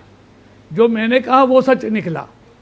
तो हम और टीएस सिंहदेव जी जमीन पर काम करने वाले लोग हैं। हमको जमीन की हकीकत मालूम होता है कि मतदाता क्योंकि इस बार कहा जा रहा है कि हरियाणा में जाट समुदाय का जो आक्रोश है वो काफ़ी ज़्यादा है, चाहे वो किसान के आंदोलन की वजह से हो या हमारे पहलवानों के साथ क्या हुआ उसकी वजह से हो। क्या ये सच है? क्या ये ग्राउंड पे दिख रहा था आपको भी? देखिए, भारतीय जनता पार्टी के बारे में कभी भी जात के नाम पर, भाषा के नाम पर, क्षेत्रवाद के नाम पर ना कभी राजनीति होती है, ना इस बात से कोई विरोध करता है। आप जाट कहते हैं, वो किसान का नाम लेके कहते हैं किसान नाराज है। ऐसा कुछ भी नहीं है। पहली बार जब 66 से लेके 2014 तक अधिकतर कांग्रेस की सरकार हरियाणा में रही। भारतीय गुज्जर जी, मैं आपसे एक सवाल पूछ रहा हूँ, एक सेकंड आप मेरी एक थोड़ी सी सुन लीजिए, क्योंकि ये अभी मेरी बात पूरी हो जाए तो फिर आप पूछना चाहते। हाँ जी बोलिए।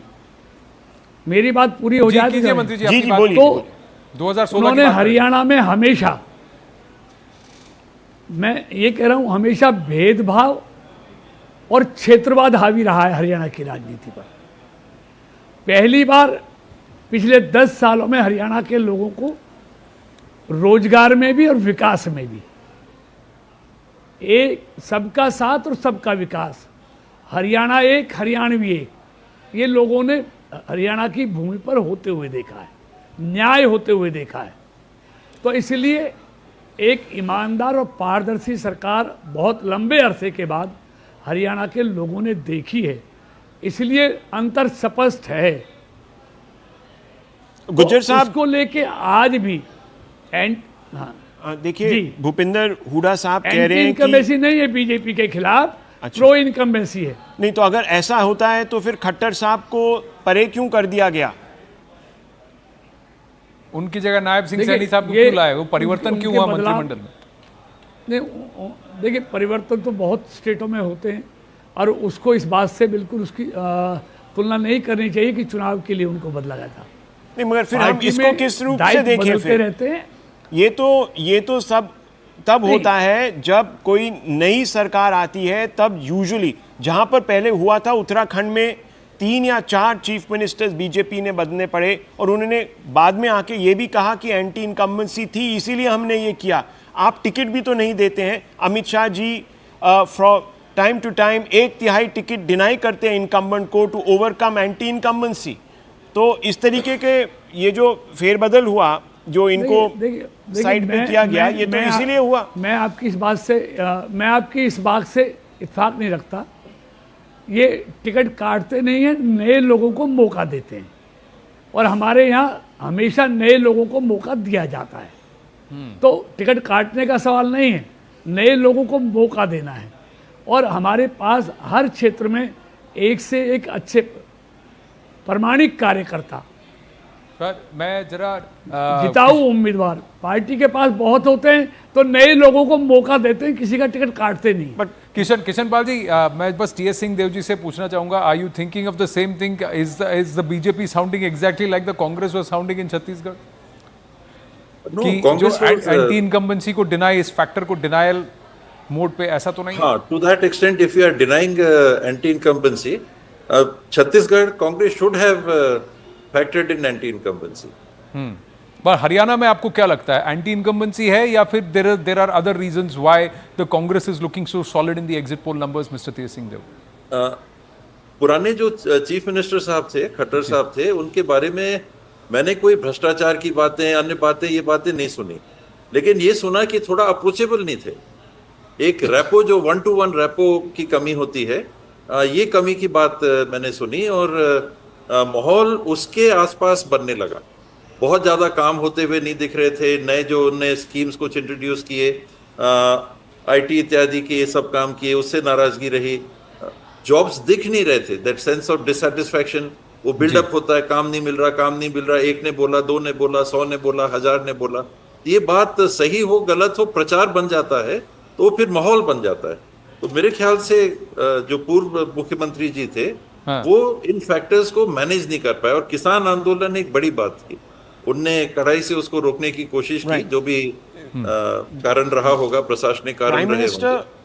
Sir, you know, prime minister, yes, Gujjar ji, प्रधानमंत्री जी ने दामाद और दलाल पर काफी जोर दिया और दामाद पे तो शिकंजा टाइट हुआ ही नहीं। इतने साल हो गए, 10 साल हो गए, आपने कमेटी भी बिठवाई, कोर्ट्स ने बिठवाई, उससे भी कुछ नहीं हुआ। एंड में जाके सीबीआई ने कहा कि भाई हमारे पास तो इनके खिलाफ कोई प्रूफ ही नहीं है। और जहां रही दलाल की बात, तो अगर कांग्रेस वापस आती है और हुड्डा जी के नेतृत्व में वो सरकार बनती है, तो आप क्या कहेंगे कि मोदी जी का दामाद और दलाल पर जो जोर था वो गलत था क्या? देखिए, ऐसा कहना ठीक नहीं होगा। आप देखेंगे मोदी जी ने जो कहा वो हरियाणा के 10 साल पहले के परिप्रेक्ष्य में कहा। आप देखेंगे आज भी वो लोग भ्रष्टाचार के केसों में जमानत पर बाहर आए हुए हैं, जमानत पर हैं, तो उनको किसी ने बरी नहीं किया आज तक। वो केसों से बरी नहीं हुए, पाक साफ नहीं हुए, वो जमानत पर हैं। तो इसलिए क्या फैसला आएगा ये तो भविष्य के गर्भ में है, लेकिन आज भी वो बेल पर हैं। तो इसलिए मोदी जी ने गलत नहीं कहा। 10 साल पहले हरियाणा में क्या था? भ्रष्टाचार में हरियाणा के मंत्री जेल जा रहे थे, केंद्र के मंत्री जेल जा रहे थे। आज अधिकतर देखेंगे उन नेताओं में से सब भ्रष्टाचार के केसों में आज जमानत पर हैं। तो इसलिए उनसे चुनाव जीतना हारना अलग चीज़ है, लेकिन 10 साल बीजेपी की हरियाणा में सरकार रही, मनोहर जी के नेतृत्व में, आज नायब जी के नेतृत्व में जी। कोई भी विरोधी से विरोधी भी मनोहर लाल जी पर कोई भ्रष्टाचार का आरोप नहीं लगा पाया जी। ये बात तो स्पष्ट अंतर है जी। टीएस सिंहदेव जी ने भी ये बात की। कृष्णपाल गुर्जर जी, मैं जानता हूं आपके पास समय अल्प है, आपका आंकड़ा क्या है? आपने कहा सीआईडी आईबी अलग आंकड़े बताती है, मेरे आंकड़े अलग होते हैं, तो मैं आपसे जानना चाहता हूं आपका प्रोजेक्शन क्या है हरियाणा के लिए? देखिए, मैं कोई भविष्यकर्ता नहीं हूं, लेकिन राजनीतिक अनुभव के आधार पर मैं जब खुद लोकसभा का चुनाव लड़ रहा था तो बहुत लोग तरह तरह के, आप देखेंगे यूट्यूबर ये क्या क्या कह रहे थे, लेकिन मैंने तब भी आत्मविश्वास के, अहंकार से नहीं, क्योंकि मेरे को इतना अनुभव है। टीएस सिंहदेव जी भी एक अनुभवी नेता हैं, एक बहुत अच्छे नेता हैं, बड़े नेता हैं, उनको भी बहुत लंबा अनुभव है राजनीति का। लेकिन मैंने कॉलेज छात्र जीवन से राजनीति की थी और मैं जीवन में एक चुनाव हारा हूँ, मैं लगातार सारे चुनाव जीता हूँ जी। तो मैं अनुभव के आधार पर कह सकता हूँ कि बिल्कुल तीसरी बार नायब सैनी जी के नेतृत्व में मुझको स्पष्ट बहुमत की सरकार हरियाणा में बीजेपी की बनती हुई बहुत बड़ी बात कह रहे हैं आप कृष्णपाल गुर्जर जी, क्योंकि पूरा चुनाव का जो एग्जिट पोल का जो लहर है उसके विपरीत आपने बात कही है। मेरा आपसे इतना ही आग्रह है, अगर आपकी भविष्यवाणी या आपका प्रेडिक्शन सही हुआ, आपका आत्मविश्वास सामने आया, तो फिर 8 तारीख को आपसे हमारी बात तो होगी, इतना मैं आपसे वादा लेता हूँ। मैं मिठाई खिलाऊंगा आपको जी, मैं आपको मिठाई खिलाऊंगा जी। Thank you for speaking with us Krishnapal Gurjar ji. TS Singhdeo ji, so confidence there being espoused, is it in the face of adversity? Your final thoughts on both Haryana and Jammu and Kashmir? T.S. Singhdev ji. Haryana Congress, Jammu and Kashmir, it will be a coalition ahead of the pre-poll coalitions. All right. Thank you very much, T.S. Singhdev ji. Thank you very much. Amit Malviya is still with us, but quickly, ladies and gentlemen, taking you through the poll of polls for Jammu and Kashmir. Let's focus on Jammu and Kashmir because this then makes it very, very interesting. Let's just bring it in closer and look at the numbers. So the Congress Plus, that is the National Conference for and Congress, are emerging the single largest party or the grouping in Jammu and Kashmir. C voter is saying 40 to 48 seats for them. Dainik Bhaskar is saying 35 to 40 seats. Gulistan News, the local news channel there, they are saying 31 to 36 seats. People's Pulse is saying 46 to 50 seats.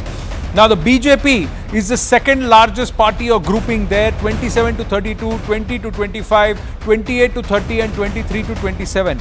There is a huge set of numbers that Dainik Bhaskar is giving to the others, 22 to 26 seats there. So they are saying that the BJP could fall behind the others grouping or the independents and the others in the overall count. But nobody is giving the BJP to be the single largest party, and that's critical. If the governor has to call for a party, it's got to be the single largest party which will be first invited. So if the LG has to call, Amit Malviya, if you're still with us, would you agree with these numbers? And Tausif Shah of the PDP also with us, but yes, Amit Malviya. Nirmal Singh ji is also with us. Thank you for your patience, gentlemen. Yes, Amit Malviya. Anand, there's nothing to agree or disagree with these numbers because these are exit polls, and I don't want to quibble with these numbers, but like I said, the BJP will emerge as the single largest party and it will be in a position to form government in Jammu and Kashmir. And like I said, many pollsters may find it extremely difficult to predict how people have voted for various reasons. You have to keep in mind the context of Kashmir, the last 5 years, the years before that, the number of participants in this election.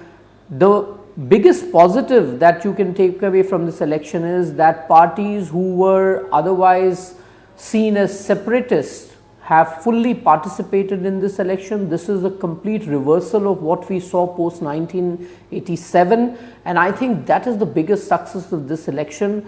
The voter turnout, we saw it during the Lok Sabha election, we saw it again during the assembly election. So there are large number of positives from this election, and I am absolutely confident that the BJP will be in a position to form government in Jammu and Kashmir, and we will represent the aspirations of every segment of the union territory. Tausif Shah, would you agree with Amit Malviya or disagree? The exit pollsters also not giving the PDP too much of a chance. Only one or two of them are giving you even double digits. Ji. You're on mute, Tausif Shah. Haji, now I can. I'm sorry for being on the mute. Go ahead. Very good evening to all the panelists and the anchors too. So I would like to put it like this: that I fail to understand what makes BJP think that they're going to be the single largest party, when we have seen that there are there are a number of factors which we have to discuss right now. Is that if we can see the number of unemployment ratio here that has changed since 2019. We had the number of unemployment ratio was approximately 24%, and that has shot up to 47%. So that would be the one big reason that BJP would fall behind. The second big reason would be that they have stopped the Darbar move, where in the winter times Srinagar people used to financially help Jammu people when they shifted their base to Jammu, and naturally there was a financial transactions going on there in Jammu, and likewise happened in Srinagar when Darbar used to come back to Jammu. So this is the second factor.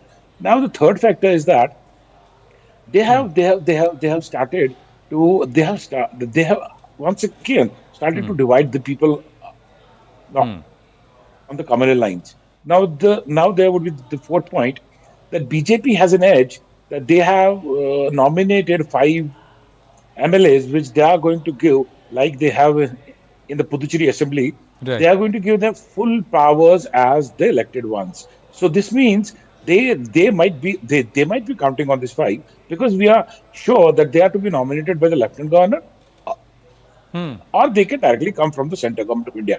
So there's nothing that what we were demanding was a legal demand, that let first the government be formed, and then after that you can nominate your MLAs, whatever you have to nominate. You have to nominate from Gujar Bakarwal, you have to nominate from Pandits, you have to nominate from Sikhs or minorities or majorities, whatever. So, but now the main thing is that they would be nominating all the 5 MLAs right before the government formation. So it's natural that they're going to take its credit. They are going to take its credit. They are there. Right. These 5 MLAs would be in the No, one second. I don't think it's going to boil down to these 5 MLAs. I think the people will give a The numbers show that the numbers at least don't bear out the fact that the fate of Jammu and Kashmir for the next 5 years is going to depend on these 5 MLAs. Can we go back to the poll of polls number, the aggregate of poll of poll numbers for Jammu and Kashmir? We have 4 exit polls that are out. There you go. 4 exit polls that are out of which 2 are giving a clear majority to the Congress-NC alliance. Now, they are a pre-poll alliance, so which means the governor is duty-bound to call the pre-poll alliance. Yeah. It's not a post-poll arrangement, it's a pre-poll alliance. So, if those numbers of C-voter or people's pulse hold, naturally the governor has to invite them because they would have crossed the halfway mark of 45. If the other numbers, which is Dainik Bhaskar and Gulistan News, which means it's a hung assembly, even then, the governor is duty-bound constitutionally to invite Congress-NC because they are the single largest pre-poll alliance. So 35 to 40, 31 to 36 is what they're giving to the single largest pre-poll alliance of Congress and NC. So 2 polls suggesting it will be a hung assembly and 2 polls suggesting that Congress NC would go past the halfway mark. None of these polls are saying that it will depend on the 5 nominated MLAs. That's the limited point to Mr. Tausif Shah. Nirmal Singh ji, how would you want to respond? Nirmal He's there, yeah. Then we come to the studio. Yes, Nirmal ji. First of all, let's wait for what results are there. But I'm sure that BJP is going to win more than 35 seats, and combining other people, independents and others will going to touch across the magic number. So far as people are concerned, in Kashmir, we have seen that 2 former chief ministers have been defeated by the people there because people, they are for peace, they are for development, and moreover, they don't believe in the, you can say, agenda which was being propagated by these parties, Kashmir-centric parties, because they brought bloodshed to Kashmir. Now people, they are having peace, and we have seen that how people, they were so much enthusiastic to vote, and this campaign was very peaceful. So this result will throw a very, you can say, a different verdict, which we are not able to predict as of now. Even these people, the people who have gone for this pre-poll, you can say, exit poll or other thing, we are very sure that we are going to form the government. Right. Nirmal Singh ji, thank you for speaking with us. We are joined by Syed Aga Ruhollah, the MP from the National Conference. Namaste. This is Anand Arsman here. With me, we've got Zakir Jacob and Rahul Shiv Shankar. And the exit pollsters, right now the trends, the poll of polls show that the National Conference Congress combined is going to emerge as the single largest pre-poll grouping. Some have given you numbers which also put you in firm place with majority numbers. C voter says you may get up to 48 seats in the top range. And the People's Pulse say you may get 46 to 50 seats. So that's more than the halfway mark. How would you see these numbers? Although the BJP believes they will emerge as the single largest party. Your thoughts? Well, though these are exit polls, these are not actual results. But as if they stand, I think they are in line with what we could gather and what we could sense from the ground. I campaigned throughout the valley, and the atmosphere, the reaction, the participation of the people, and the reason for the participation of the people were all, tremendously, in line with what exit polls suggest to, give up as a result. So I don't see anything dramatic happening other than this, though I'll be very careful that these are exit polls.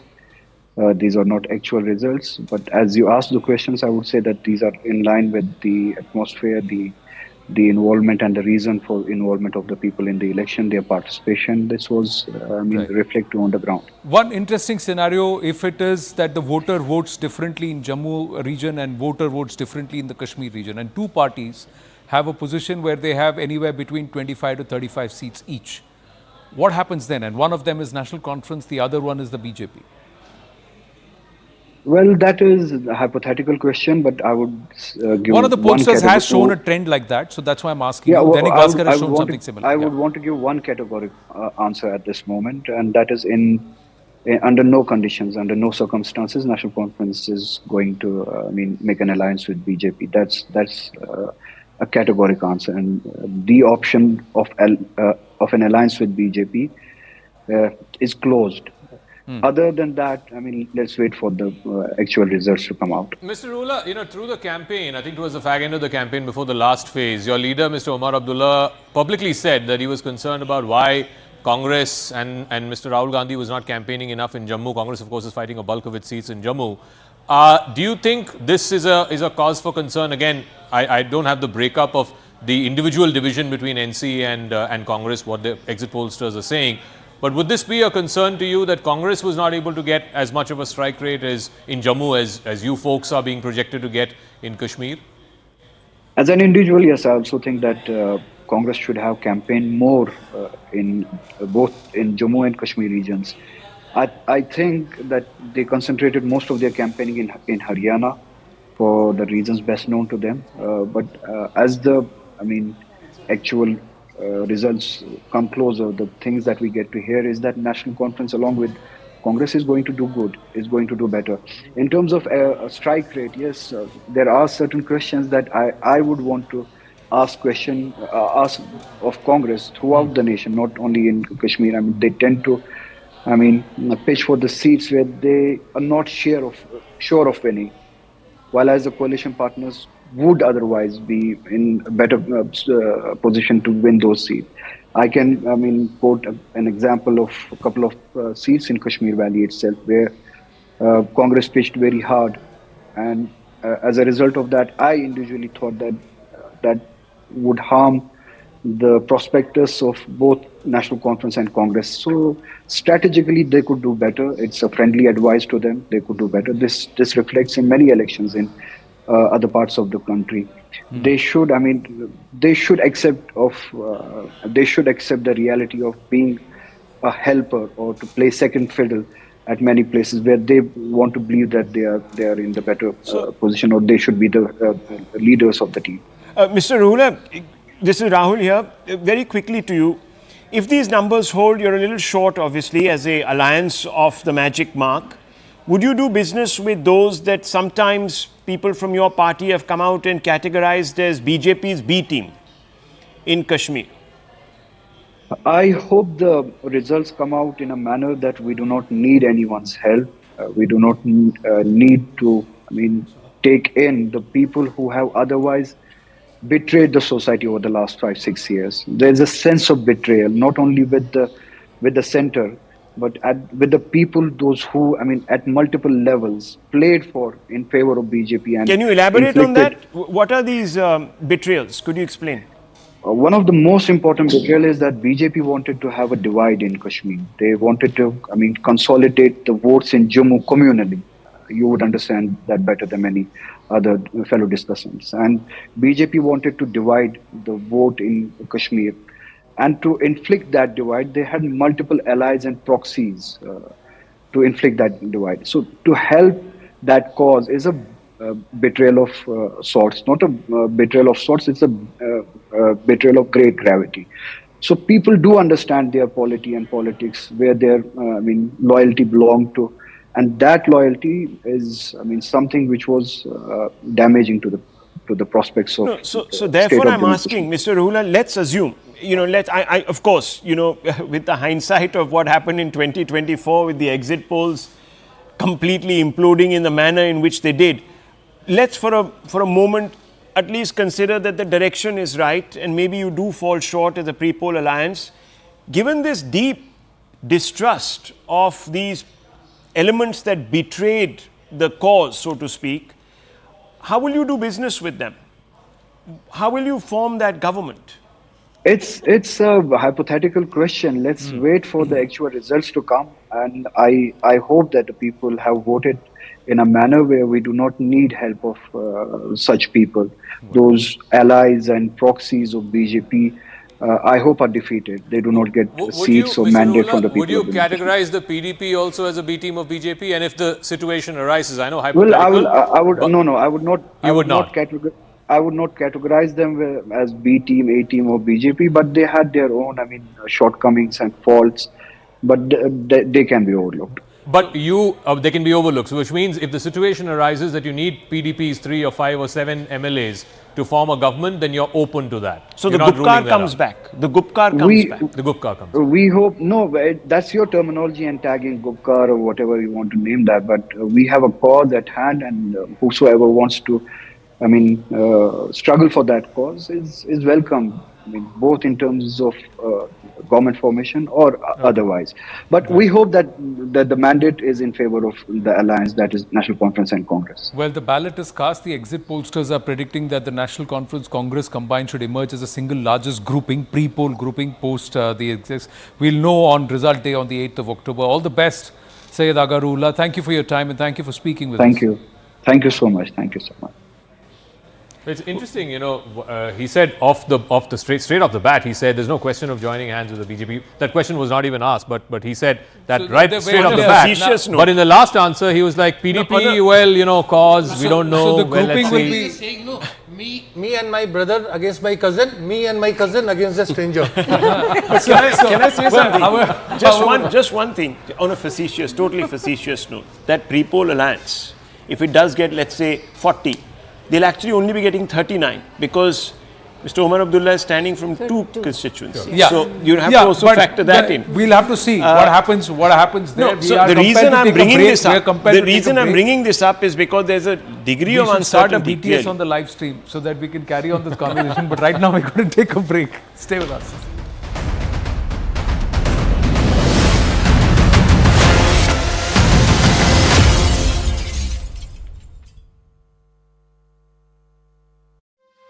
But in Jammu and Kashmir, it's interesting. They say the National Conference could emerge the single largest party. So their range is 35 to 40 for the National Conference plus Congress plus. So that's the INDI alliance there. But the PDP not part of that INDI alliance. PDP is 4 to 7. BJP is 20 to 25 seats and the others are 12 to 16. So in this case, the numbers clearly from Bhaskar show that the Congress plus combination, that is the National Conference largely plus the Congress party, will be 35 to 40 there. So, believable, not believable? Aarti Tikku, Rahul Shivshankar, Nalin Mehta? Well, Congress 35 to 40, are we talking about? Congress is National Conference plus National Congress. Conference plus yeah. Congress. Yeah, Congress plus National Conference, I think can get up to that number. But notice, they are still not halfway through.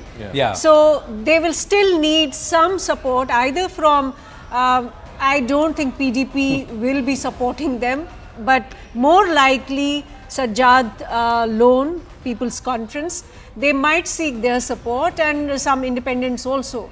But I also feel that the BJP is going to do much better than this, given how hard they have worked on the ground in Jammu region, and also the fact that a lot of independents have also are contesting in these elections, so we should not, ignore that. Yeah, factor. Sea Voter has put out its numbers for Jammu Kashmir, and for the Jammu region of 43 seats, they are giving the BJP 27 to 31 seats. Congress plus, that is Congress plus NC is 11 to 15, PDP is 0 to 3, and the others are 0 to 1. So, the moment the BJP gets into the 30 plus range, yes, then the story becomes very different compared to it getting stuck in the 20-25 seats my range. sense is, Mehta. yeah. Yes, Nalin. So I think we also have to see these numbers in the context of how different this is from the last election. In terms of that while it's okay after 10 years you're having an election, but this is a totally different election than ever before. Yeah, because also delimitation has happened. Delimitation The constituencies are broken up. But look at the turnout numbers also, in terms of the actual campaigning on the ground and the kind of numbers that have turned up. These are unprecedented numbers of people in these regions who are voting.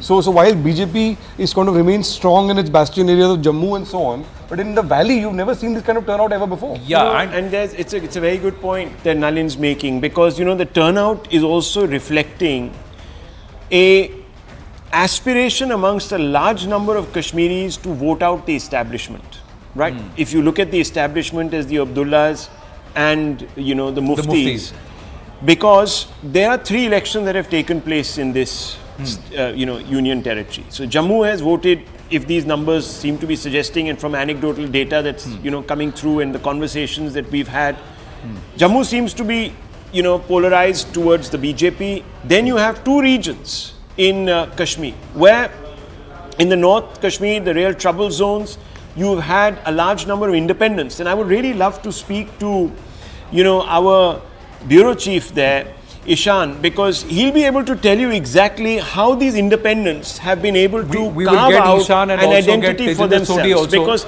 this is a very important election. So you might have areas of, traditional support for the NC and the PDP that they may be holding on to.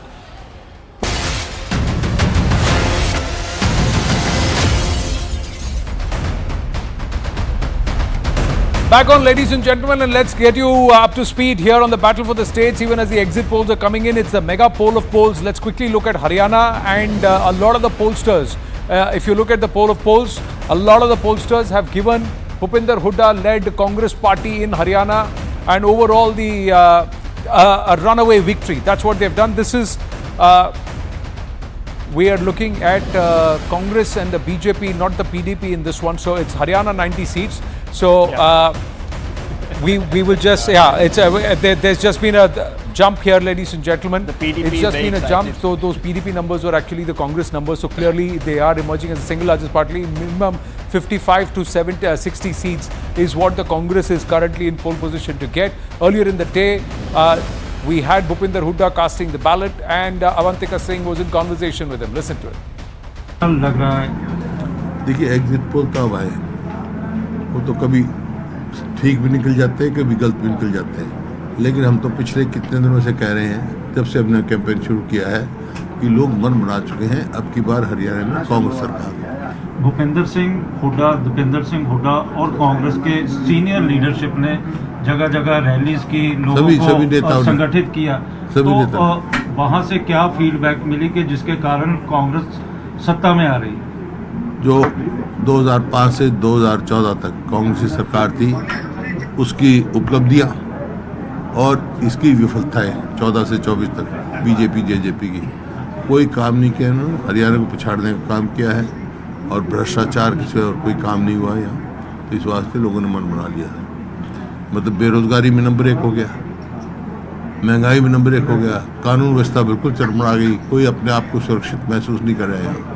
किसान जवान पहलवान के ऊपर सियासत पूरी तरह से लग रहा है कि घूम गई तो किसान भी नाराज इससे जवान भी नाराज और भाई पहलवान भी नाराज जो है हरियाणा तो किसान जवान पहलवानों का प्रदेश है मुख्यमंत्री को लेकर सीएलपी की बैठक होगी 8 तारीख के बाद जिस तरह के संकेत मिल रहे हैं क्या लग रहा है जो विधायकों का मत लिया जाएगा और फिर हाईकमांड फैसला करेगा जिसको हाईकमांड बनाएगा मुख्यमंत्री बन जाएगा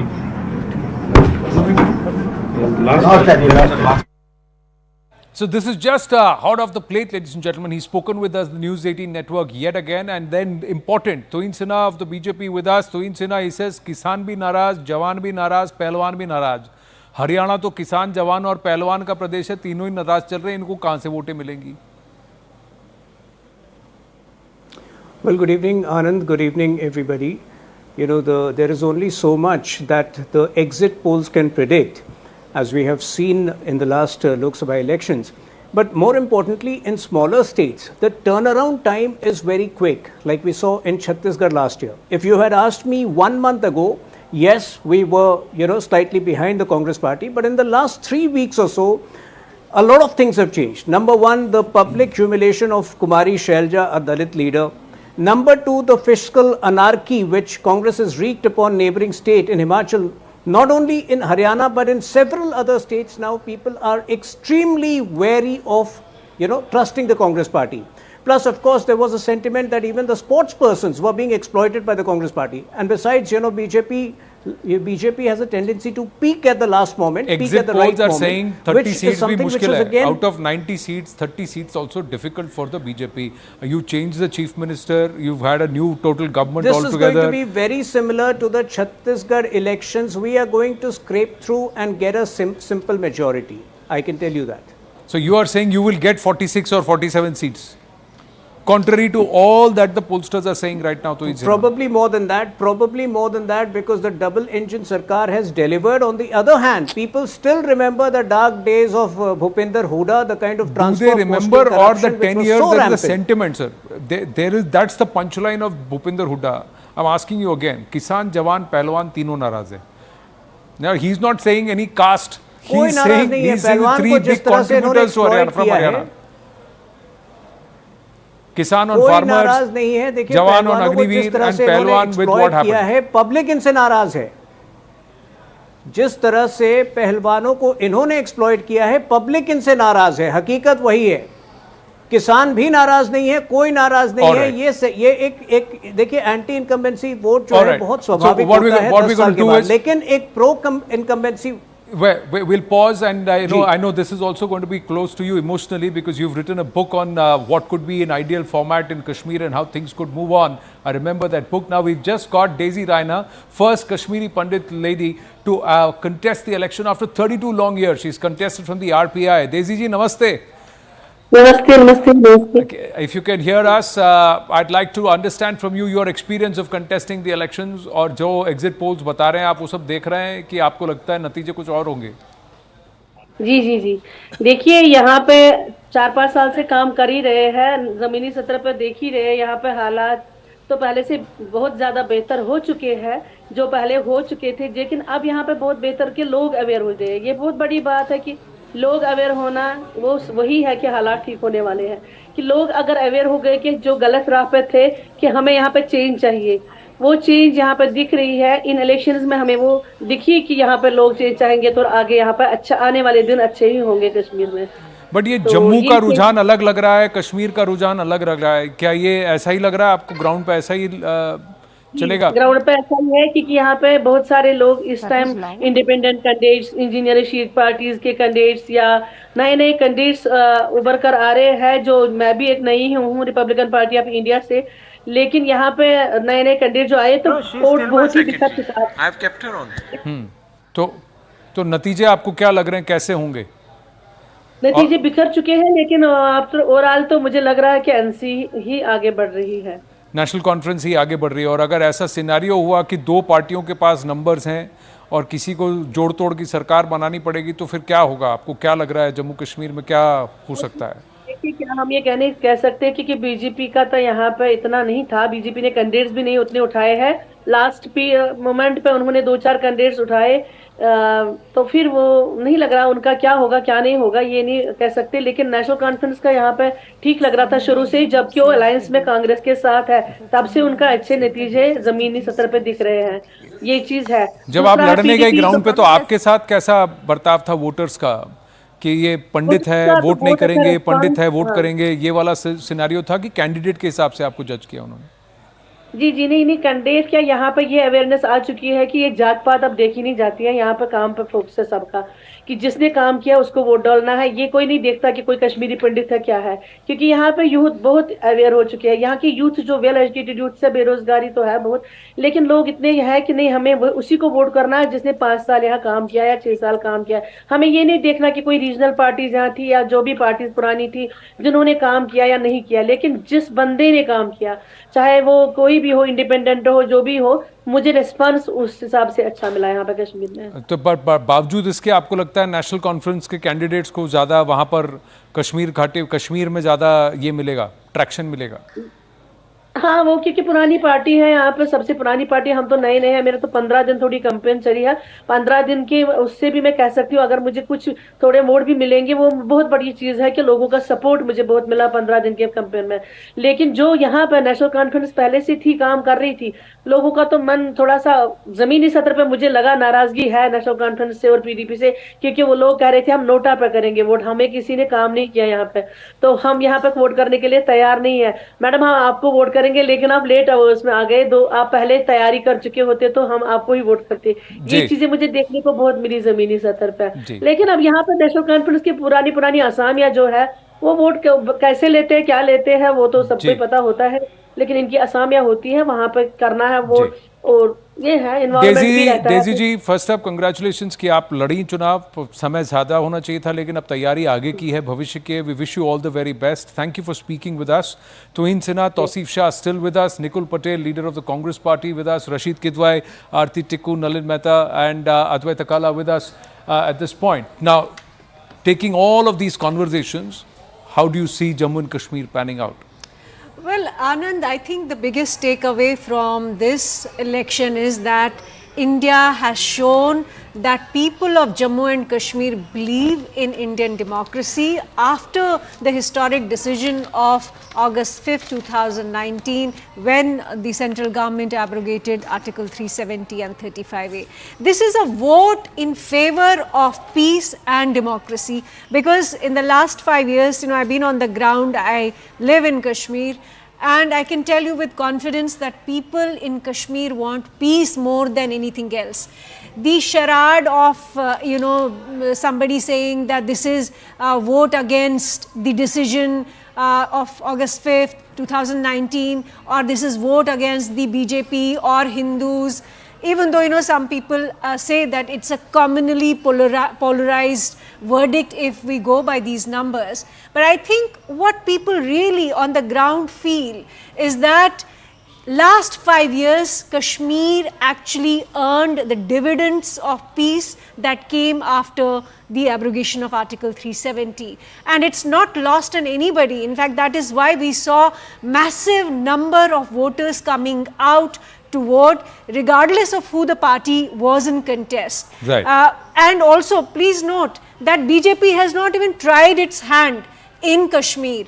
If or when the BJP does contest, then we can actually draw, a different analysis from that. For now, I think the real takeaway is that it is an election for peace and democracy. So ballot over bullet is the net Yes. message that's coming in from the Across voter of the Jammu and 90 Kashmir. seats, I think BJP, if I'm not mistaken, is contesting only 68. 68 out of the 90, and in Kashmir, I think they're contesting 18 or 19 seats. So they're not even 19 contesting seats in Kashmir, the entire And 90 Zaka, seats. they don't have a pan JNK, face. And that is also, in terms of government formation, that will play a very important role. Here is a situation, Zaka, as you were referring to, as a single largest party or single largest group. And then you have Farooq Abdullah, a politician among politicians. As a, that old Hindi song says, "Tu mere पैरों में घुंघरू बांध ले, फिर मेरी चाल देख ले."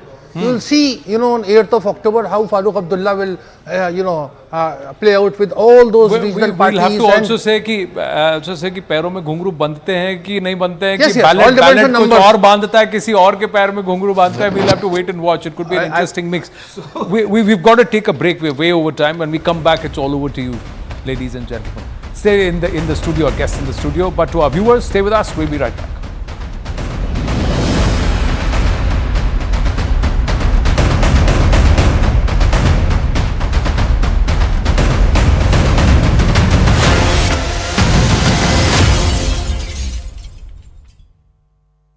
At L'Oréal Group. But in Jammu and Kashmir, it's interesting. They say the National Conference could emerge the single largest party. So their range is 35 to 40 for the National Conference plus Congress plus. So that's the INDI alliance there. But the PDP not part of that INDI alliance. PDP is 4 to 7. BJP is 20 to 25 seats and the others are 12 to 16. So in this case, the numbers clearly from Bhaskar show that the Congress plus combination, that is the National Conference largely plus the Congress party, will be 35 to 40 there. So believable, not believable, Aarti Tikku, Rahul Shivshankar, Nalin Mehta?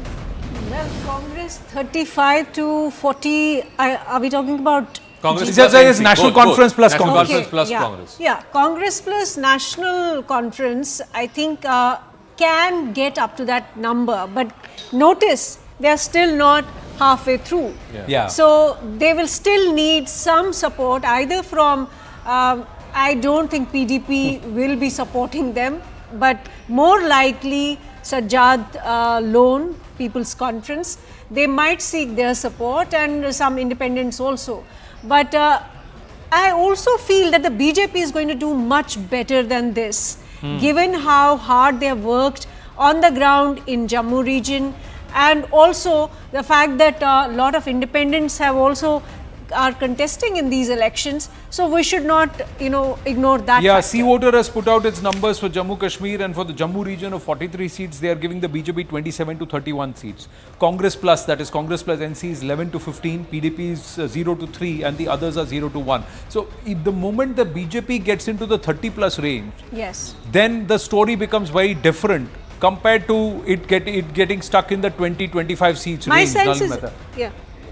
Yes, Nalin. So I think we also have to see these numbers in the context of how different this is from the last election. in terms of that while it's okay after 10 years you're having an election, but this is a totally different election than ever before. Yeah, because also delimitation has happened. Delimitation Constituencies are broken up. But look at the turnout numbers also, in terms of the actual campaigning on the ground and the kind of numbers that have turned up. These are unprecedented numbers of people in these regions who are voting. So while BJP is going to remain strong in its bastion areas of Jammu and so on, but in the valley you've never seen this kind of turnout ever before. Yeah, and it's a very good point that Nalin's making, because the turnout is also reflecting a aspiration amongst a large number of Kashmiris to vote out the establishment, right? If you look at the establishment as the Abdullahs and the Muftis, because there are 3 elections that have taken place in this union territory. So Jammu has voted, if these numbers seem to be suggesting, and from anecdotal data that's coming through in the conversations that we've had, Jammu seems to be polarized towards the BJP. Then you have 2 regions in Kashmir, where in the North Kashmir, the real trouble zones, you've had a large number of independents. And I would really love to speak to our bureau chief there, Ishan, because he'll be able to tell you exactly how the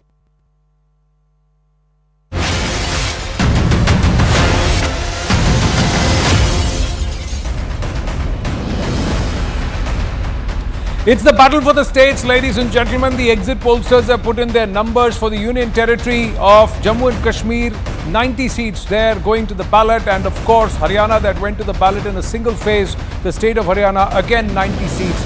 The pollsters are saying that it's Congress one way in Haryana, but it's Jammu and Kashmir. Has Jammu voted differently from Kashmir, or will the scenario be different? It's the single largest party that will then be invited by the Lieutenant Governor to come and stake claim to form government. And what could be the combinations? We'll take you through the poll of polls of Jammu and Kashmir in a bit. I'm Anand Narasimhan. With me in studio Zaka Jacob and Rahul Shiv Shankar, along with Pradeep Bhandari of the BJP, Nalin Mehta of Money Control, Adwaita Kala and Aarti Tikku, senior journalists, political commentators, authors. They're all with us. But first, and we're also going to be joined by a slew of guests through this broadcast. But first, let's take you through the poll of polls. What are the pollsters saying, and how are the trends looking basis the exit polls? Many would say we'll discount the exit polls. Omar Abdullah says this is nice time pass. I hope he's enjoying passing his time this Saturday evening watching us here at CNN News 18. C Voter says that the NC Congress combine is going to have perhaps on the upper side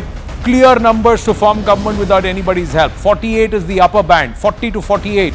Dainik Bhaskar says again that this is the combine that will be the single largest grouping, pre-poll grouping, 35 to 40 seats. Gulistan News again says they will be the single largest pre-poll grouping. But then Gulistan News, which is the local channel, says that this could be a Khichdi Sarkar. It could be hung there and none can form the government without some of the able allies or friends within either the other parties or the independents, or they will have to look to each other.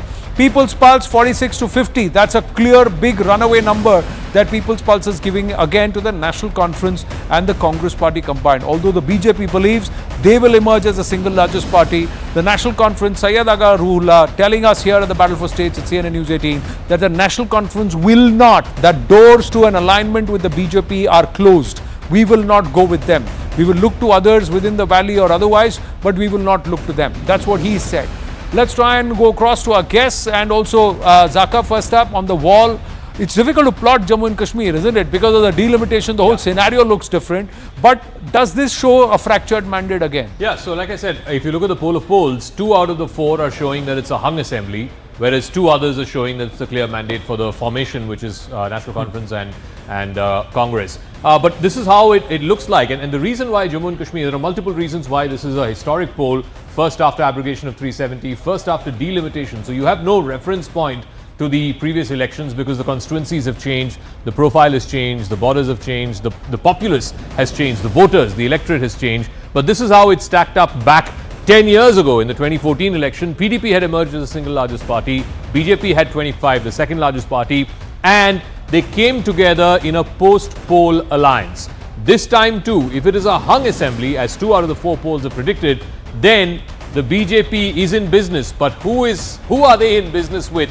That is the bigger question. This time around, one other significant factor that's happened is there are much smaller parties, Sajad Loan's party, Engineer Rashid's party, the Jamaat party, the Apni party, all of them if they get single digits and if that adds up to a critical mass, and if that critical mass is required by whoever it is who can then go ahead and form the government, whether it's Congress NC combined or whether it is BJP, that's going to be critical. But ultimately, I think the people of Kashmir and the people of Jammu will be absolutely thrilled that after 10 years, they have had a peaceful election, through the panel. We've not had one single major instance of disruption, violent disruption of the poll. And I think that in itself is a huge and people have clearly chosen the ballot over bullet. They want peace. Mandate for peace is what Aarti Tikku was saying. Ravinder Raina, BJP candidate and President, Jammu and Kashmir, BJP with us. We also have Amitabh Mattu, Professor Amitabh Mattu, Dean and Professor, School of International Studies, JNU, served as advisor to the JNK CM back in the days. Aditya Gupta, candidate of the PDP. Sheila Rashid Shora, academic, is also with us. But first, we'll go across to Sri Saifuddin Sos, who is with us. Sos Saab, namaste, and namaste to all our other panelists also. Former Union Minister and senior leader of the Congress Party, Saifuddin Sos Saab, how would you see the exit pollsters? All right, we'll try and go across to him. We'll go to him in just a bit. But Mr. Amitabh Mattu, the trends, how do you see it? Are they different from what you believe will happen on ground? Or are they mirroring your thoughts? First of all, I think exit polls in the best of situations in Jammu and Kashmir have always got it wrong. But let's assume that these are trends and not actually numbers that we need to focus on. The trends seem to reflect what I think anecdotally one had assumed, that the NC and the Congress would do well in the valley, while the BJP would have an upper hand in Jammu. Now, what is counterintuitive is that the smaller parties have done much poorly than one would have expected. Engineer Rashid, if you remember, for instance, during the parliamentary polls, Lok Sabha, he defeated both Sajjad Loans from the PC, People's Conference, and Umar Abdullah. But this time, if your figures or the poll of polls suggests is good evidence, then his party seems to have done very poorly. Similarly, Sajjad's People's Conference, Altaf Bukhari's Apni Party, Ghulam Nabi Azad's Democratic Progressive Party, and the Jamaat, if all told they're going to only have 8 or 10 seats, then it's not. Then it suggests that there has been a clear swing towards the NC and the Congress, with the PDP in the south still emerging as a major actor, and across the Pir Panchal in Jammu, you clearly have the BJP dominate, with NC, however, having a presence as well. The clear question really is on the 8. If the NC emerges as the largest party and the NC and the Congress have a majority, then it's a no-brainer. However, if BJP emerges as the largest and the NC and the Congress still have a majority, then would the governor use his discretion to invite the NC first?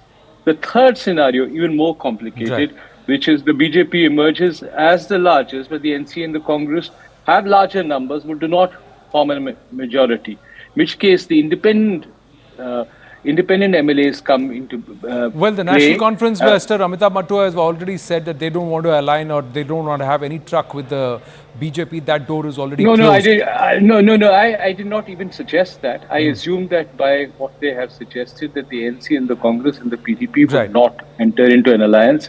I think the cost of a tactical alliance, even now, for the cost of sharing power, would be so huge that they will diminish their base entirely in the valley. So, we've got Mr. Saifuddin Sos and Ravinder Raina also with us, along with Kavinder Gupta, Rashid and Aditya Gupta. We'll just go across to them. Saifuddin Sos Saab, namaste. Can you hear me, sir? Your thoughts on the Jammu and Kashmir elections? The trends show it will be the JKNC and the Congress Party that will emerge as the single largest political grouping across the 90 seats. Your thoughts? I'm happy. I'm happy that after 10 years, we shall have a government here which will be a stable government, led by National Conference. And I see a situation that National Conference and Congress, so it will be a stable government. They will have their numbers. The trend is that, and other secular, parties can also join. I will not be surprised that CPM will have a seat. He will join. Altaf Bukhari Sahab may consider. So it will be a stable government because first of all the National Conference, then Congress, then even PDP, and if Congress and this PDP also join, it will be a very stable government and no friction. And I am so happy that after 10 years, I am looking to the future, a stable future politically for the state. And it will be a government that will run its course and there will be no political tension around. This is my feeling this evening. And I am celebrating this moment. Ravinder Raina, do you agree, disagree with Mr. Saifuddin Soz? Sir, I do believe that BJP will emerge as single largest party. What I have witnessed in whole of the Jammu and Kashmir, the way people supported Bharatiya Janata Party, where will I you am get quite the numbers? Sure. Where will you get the numbers? I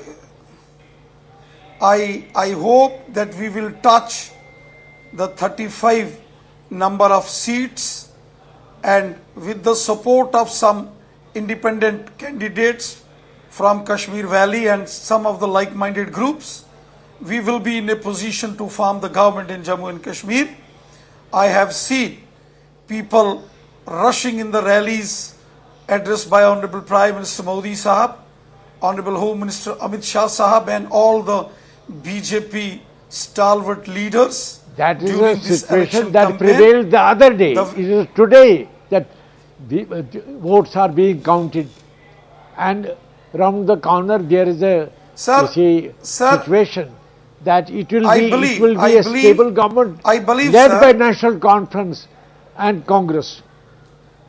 And of course PDP will also join. Sir. I have a National Conference. You will see the numbers. Where will you get numbers that you will form the government?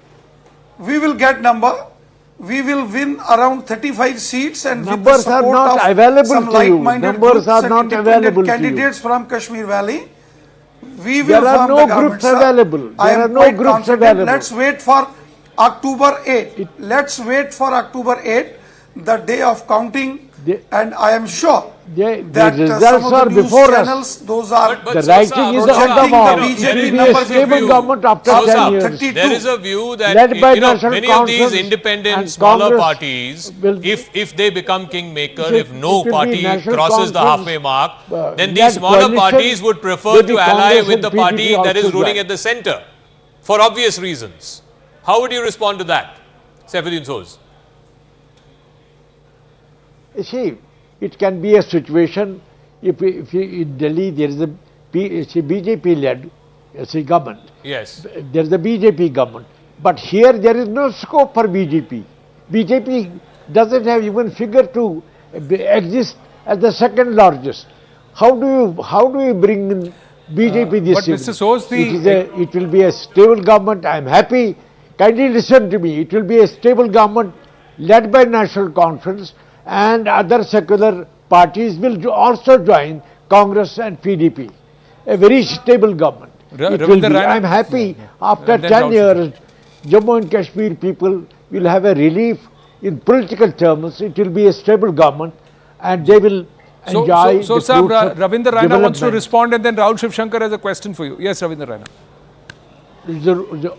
Yeah, please. Sir, Professor Soz Sahab, with all due regard and respect, I would like to ask you a question. If BJP emerged as single largest party, and then there are some sizable number of independent candidates, there will be a government in Jammu and Kashmir that will be the most stable government, and that government will be the people's friendly government.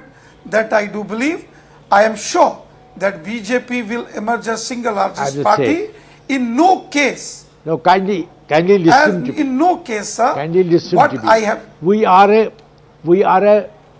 a democracy, and we are part of the democracy. And where can you get numbers? You will see the situation. It is a matter of very little time. It will be a strong coalition government led by National Conference and other elements will be Congress and PDP. This is my analysis this time. Well, you will see the result. One can't argue. One can't argue with Mr. Soos on the numbers, because if it does turn out to have, Mr.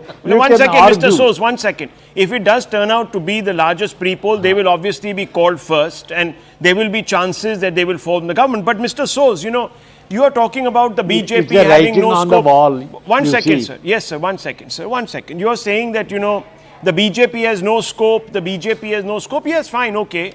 What about the Congress? You sound like a cheerleader more for the National Conference than for the Congress party that you have served for many, many decades. Where is the Congress? The Congress speak for remains National Conference, policy PDP, limb. Congress. I speak for them. No, but I'm asking you, what about the Congress party? The great Congress party led by Rahul Gandhi, the new, hope for this country, is not making an impression on the voters of Jammu and Kashmir. This must really hurt you, sir. Rahul. Yes, sir. No, Congress will be a strong but he force started his in the parliamentary coalition. career as a National Conference MP. Yes. Yeah, I'm asking. The point is that, and it's a very specific question, why hasn't the Congress been able to capture the popular imagination, Mr. Soos? So you ask me this question? Yes, sir. Oh, Congress has the space, and it will prove its mettle. If they lose some seats, it will be for small number. It is a big force. But of course, Congress, National Conference is leading because they have the space. We must accept that. So I have a feeling that it will be a strong coalition government led by National Conference. Congress, of course, Congress and PDP and other secular groups will also the counter argument. It will be a stable government, and I am happy after 10 years. No, but the point is, sir, that even the National Conference, Saifuddin Soos, the National Conference MP Syed Aga Rula was with us a short while ago here on CNN News 18, and he very clearly said that he was a little disappointed with the effort that the Congress put. That there was a far greater expectation from the coalition partner that the Congress would put more effort on ground, not just in Kashmir, but also in Jammu. And Mr. Omar Abdullah went on record to say that they would like to see the Congress more active in Jammu than what they are actually doing. Mr. Amitabh Mathur? There's no doubt that leaders like Soosab, of course, couldn't have campaigned as actively, but the Congress did not show its really best foot in Jammu. Whether it would have made a difference or not is for people like Ravindra Rana and other Jammu political leaders to say, but their campaign was lukewarm. Having said that, I think we have to wait till the 8th to decide what's going to happen. If what you are saying in terms of the polls is what we go by, then it suggests that the Congress and the NC will be close to a majority or in a majority. If that is the case, and the PDP, according to Soosab, will also support this alliance, then clearly they will be asked to form the government. There are three things that you need to recognize. First of all, it's a huge victory for democracy, as you have pointed out. More importantly, I think everyone wants a democratically elected government, because I think after nearly 10 years having elections and having lieutenant governor's rule for 6 years, there is a yearning for actually elected representatives, no matter which party they belong to. So third is, what we want is stability. And if people like Soosab and others, for me, including the BJP, arrive at a reconciliation where they can actually arrive at a common agenda for the people of Jammu and Kashmir, to ensure that the next government, whether it's a Congress, NC or a PDP and independent government, remains stable. You need to have, even if you have an oppositional government in the state, you need to have connections with New Delhi. You need to take the leadership of the country also. Right, so but people is that going to happen, Mr. Matul? Let me just take I this. think that people like Soosab and Farooq Abdullah Saab and others who are senior leaders, and Ravindra Rana Saab, can play a role in terms of at least ensuring that whichever Mr. Ravindra Rana believes that the NC and the PDP will not have a role to play. That's his point of view. His point of view is that the exit poll is going to be bucked. Yeah, but on the day of the results. Let me ask him worst case scenario. Worst case scenario. Ravindra Raina ji, worst case scenario, if you have the Congress and the give a NC very coming, stable government. will you help them ensure And that other Delhi secular will forces support will a also government? join. Ravinder Raina. Sir, our country is a democratic country, and we have all respect and regard for the people's mandate. Our Honorable Prime Minister, our Honorable Home Minister have already did tremendous work in Jammu and Kashmir. Whatever may be the situation, in every situation, it is our constitutional obligations, and from the core of the heart, Prime Minister Modi Sahab again and again called the different political party leaders and discussed the various issues pertaining to Jammu and Kashmir. We are in a democracy and we respect the people's mandate. I hope this time people will definitely support BJP and there will be BJP government. And Right. whatever may be the, on 8th of October, wait till 8th of October, whatever be the people's verdict, definitely that will be I respected. think we can sir. thank Sosab and Raina Saab. Thank you very much for joining us. We with the promise that you'll join us on 8th again, irrespective of which way the result goes, whether it is Congress NC or whether it is BJP plus independence. Well, there is Aditya Gupta and Shaila Rashid there in the mix along with our guests in the studio. But Aditya Gupta, Mr. Saifuddin Soz has openly said, so has Aga Ruhullah, Syed Aga Ruhullah, the PDP can join us. If you are in a position to form government, the PDP can join us. Given the numbers the exit pollsters are giving, PDP doesn't seem to have much choice there. We have been very specific. We said that the secular government will be formed in Jammu and Kashmir and the PDP will be part of it. We have been on record saying it. There is no possibility of any secular government being formed without PDP. So as far as the numbers are concerned, these numbers will see the light on 8th, whether they are correct or not, because I have my own caveat as far as the number is concerned. But fact of the matter is you're fighting that the election yourself. So what's your sense? Let's understand that. Where do you see the elections going and the mandate going? See, to be very honest, as far as I'll give a take as far as Jammu is concerned. Jammu, the voter this time has been absolutely silent. The polling booths have been so silent that it has never witnessed this kind of silence. The voters have not opened up to whom they have voted, but they have voted on agenda this time. They did not vote on the fact that Jammu being a bastion as far as Hindu dominated population, so it will vote for BJP. It voted this time because of the anti-incumbency of the last 6 years. The last 6 years have been marked with the sharp rise as far as the unemployment is concerned. There have been drug mafia, there have been mafia raj in Jammu. विश्वास है कि हम Just a moment, 35 से just a ज्यादा moment, सीटें sir. लेकर के Just a Jammu moment, में sir. आएंगे और Kavinder ji, he is patching up two valley से channels भी together. हमें कुछ सीटें मिलने की उम्मीद है I think he's speaking तो on another इससे channel. He is speaking on a different channel. Yeah, we just checked. Ji, go ahead. See, as far as Jammu is concerned, the issue has been marked with unemployment. The drug mafia has been here. It had discontent because on 5th of August 2019, Jammu celebrated. There were firecrackers, people were on the streets, there were hardly any restrictions. But when the judgment of the abrogation came from the Supreme Court in December 2023, even the BJP office was silent. Government? Because this is remarkable. So closing rank against a complete geography is what we are going to witness. I mean, that scares me actually. No, he's that saying the opposite. He's saying He scares that me. even in Jammu, wait a where moment, I have to the find- I have to traditional... finish. No, what he's saying is even in Jammu, where the traditional sort of bent of mind is that they'll vote for the BJP because it's Hindu population, Hindu dominated. He's saying the voter has been silent. The voter has not showed his or her preferences this time. I'm going by unlike the numbers. I'm going by the numbers. Okay. These numbers don't seem to suggest that Jammu is overwhelmingly voting for anyone else except for the BJP. Yes, I mean, you can add 10 more there, but I don't know. I'm worried about this fault line. I'm really worried about this fault line. It worries me. Because I'll explain. Because this line was created in 2014 to start with. Prime Minister in a rally when he was the Chief Minister at Vijaypur did mention about such a thing that he in a rally in 2014 during his parliamentary campaign he said that the Jammu has been lacking because the Kashmiris and the Kashmiri leadership. So let me flip this. We can flip this. I'm not. Don't become BJP. No, we are not. I'm just going to flip this. I'm going to flip this. Why have you failed to win the confidence of people in Jammu? I'm telling you, you look at the numbers at your BJP have been riding so high on 5th of August 2019 on abrogation. This number would have been 40.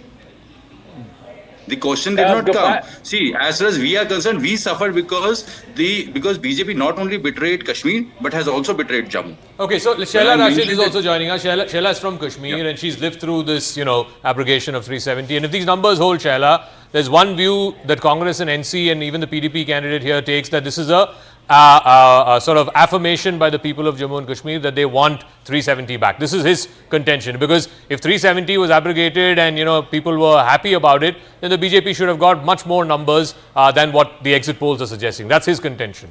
How do you respond, Shaila?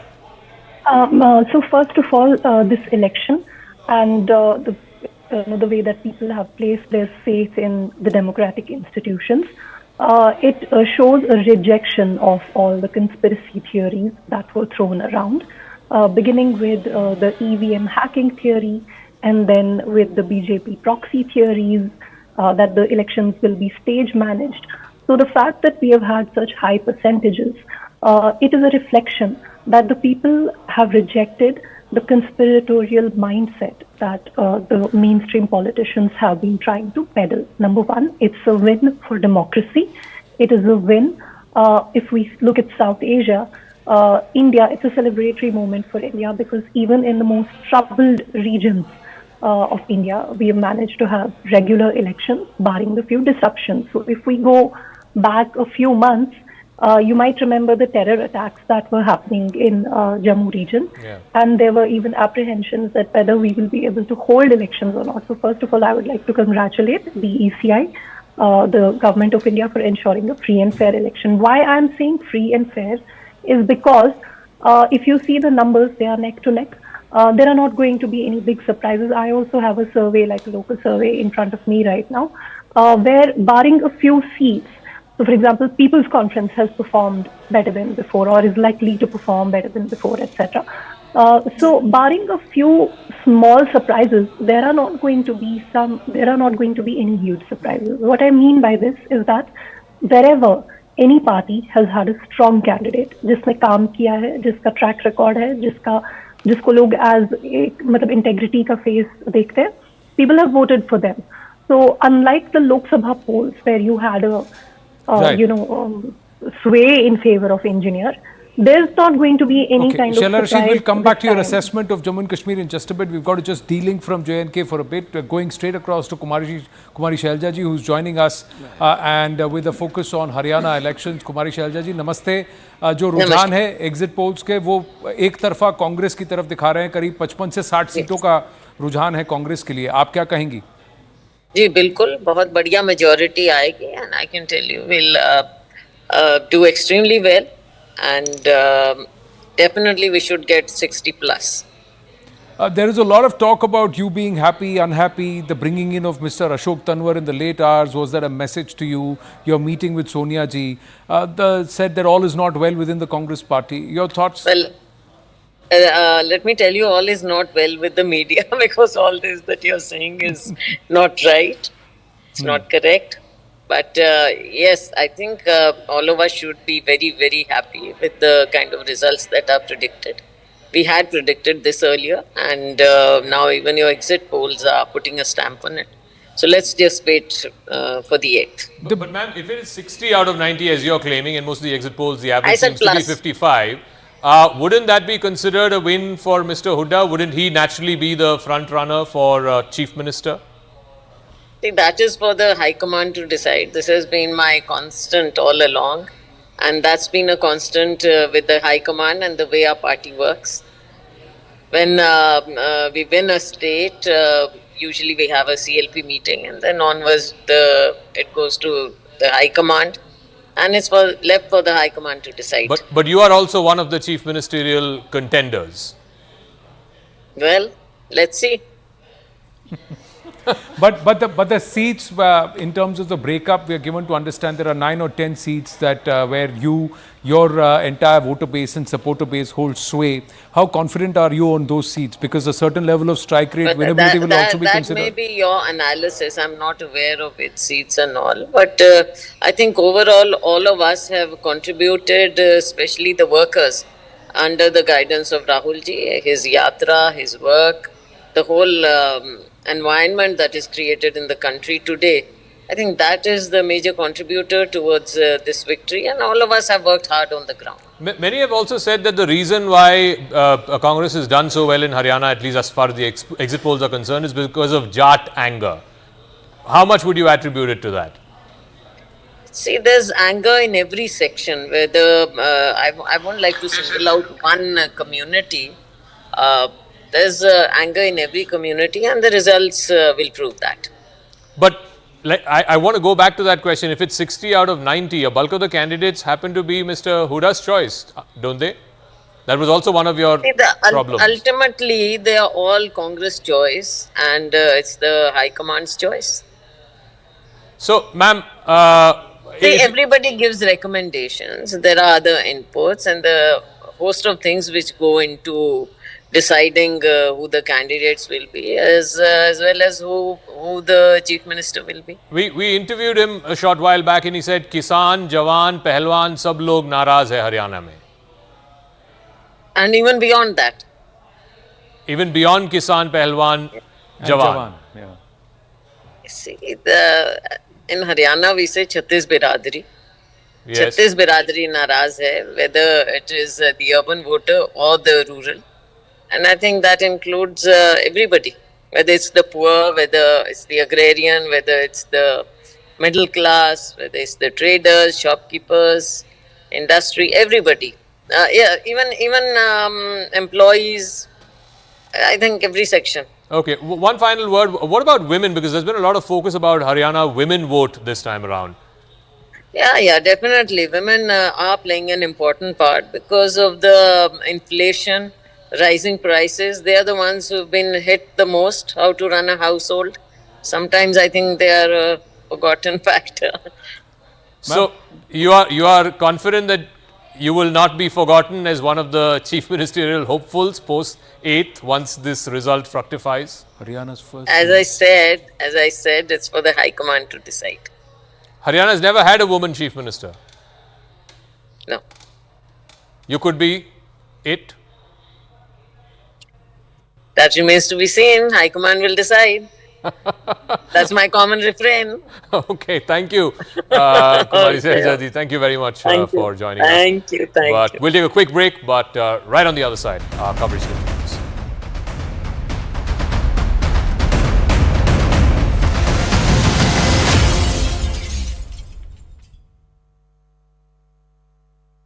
At L'Oréal Group. But in Jammu and Kashmir, it's interesting. They say the National Conference could emerge the single largest party. So their range is 35 to 40 for the National Conference plus Congress plus. So that's the INDI alliance there. But the PDP not part of that INDI alliance. PDP is 4 to 7. BJP is 20 to 25 seats and the others are 12 to 16. So in this case, the numbers clearly from Bhaskar show that the Congress plus combination, that is the National Conference largely plus the Congress party, will be 35 to 40 there. So believable, not believable? Aarti Tikku, Rahul Shivshankar, Nalin Mehta?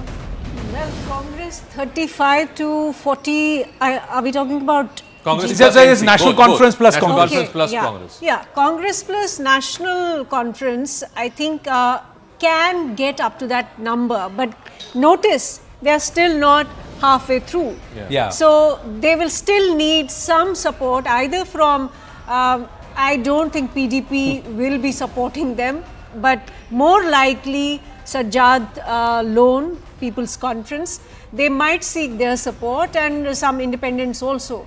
But I also feel that the BJP is going to do much better than this, given how hard they have worked on the ground in Jammu region, and also the fact that a lot of independents have also are contesting in these elections. So we should not, ignore that. Yeah, factor. Sea Voter has put out its numbers for Jammu Kashmir, and for the Jammu region of 43 seats, they are giving the BJP 27 to 31 seats. Congress plus, that is Congress plus NC is 11 to 15, PDP is 0 to 3, and the others are 0 to 1. So if the moment the BJP gets into the 30 plus range, yes, then the story becomes very different compared to it getting stuck in the 20-25 seats my range. sense is, yeah.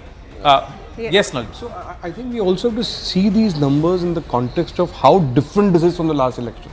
in terms of that while it's okay after 10 years you're having an election, but this is a totally different election than ever before. Yeah, because also delimitation has happened. The constituencies are broken up. But look at the turnout numbers also, no, in terms of the actual campaigning on the ground and the kind of numbers that have turned up. These are unprecedented numbers of people in these regions who are voting.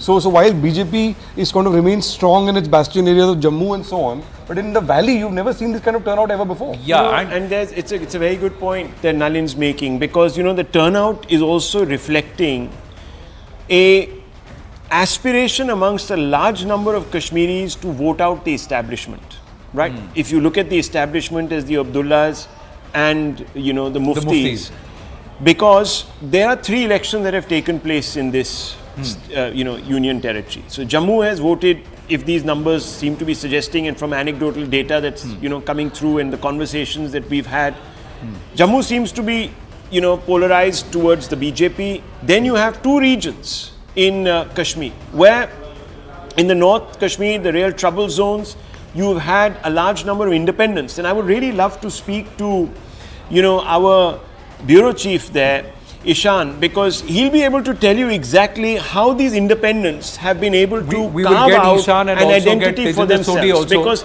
this is a very important election. So you might have areas of traditional support for the NC and the PDP that they may be holding on to, but the other areas, there has been. See, I'm not even sure how the exit pollsters will capture the mood in Kashmir Valley and also in Jammu, not just the valley but or the entire Kashmir region, because the dynamic on ground is very different. We've also forgotten there are a whole bunch of new voters. Yeah, that have not just new voters, new candidates, fresh faces also. Exactly. Rashid has a whole party. He's fielded 35 candidates. You have for the first time reservations for a whole bunch of other people who never had those. So look, there's a lot that has changed. There are a lot of additions to the voter list also. We've just got T.S. Singh Deo, the former Deputy Chief Minister of Chhattisgarh, senior leader of the Congress party, also with us. T.S. Singh Deo ji, namaste. This is Anand Narsimhan here. With me, Zaka Jacob and also Rahul Shivshankar, along with our guests.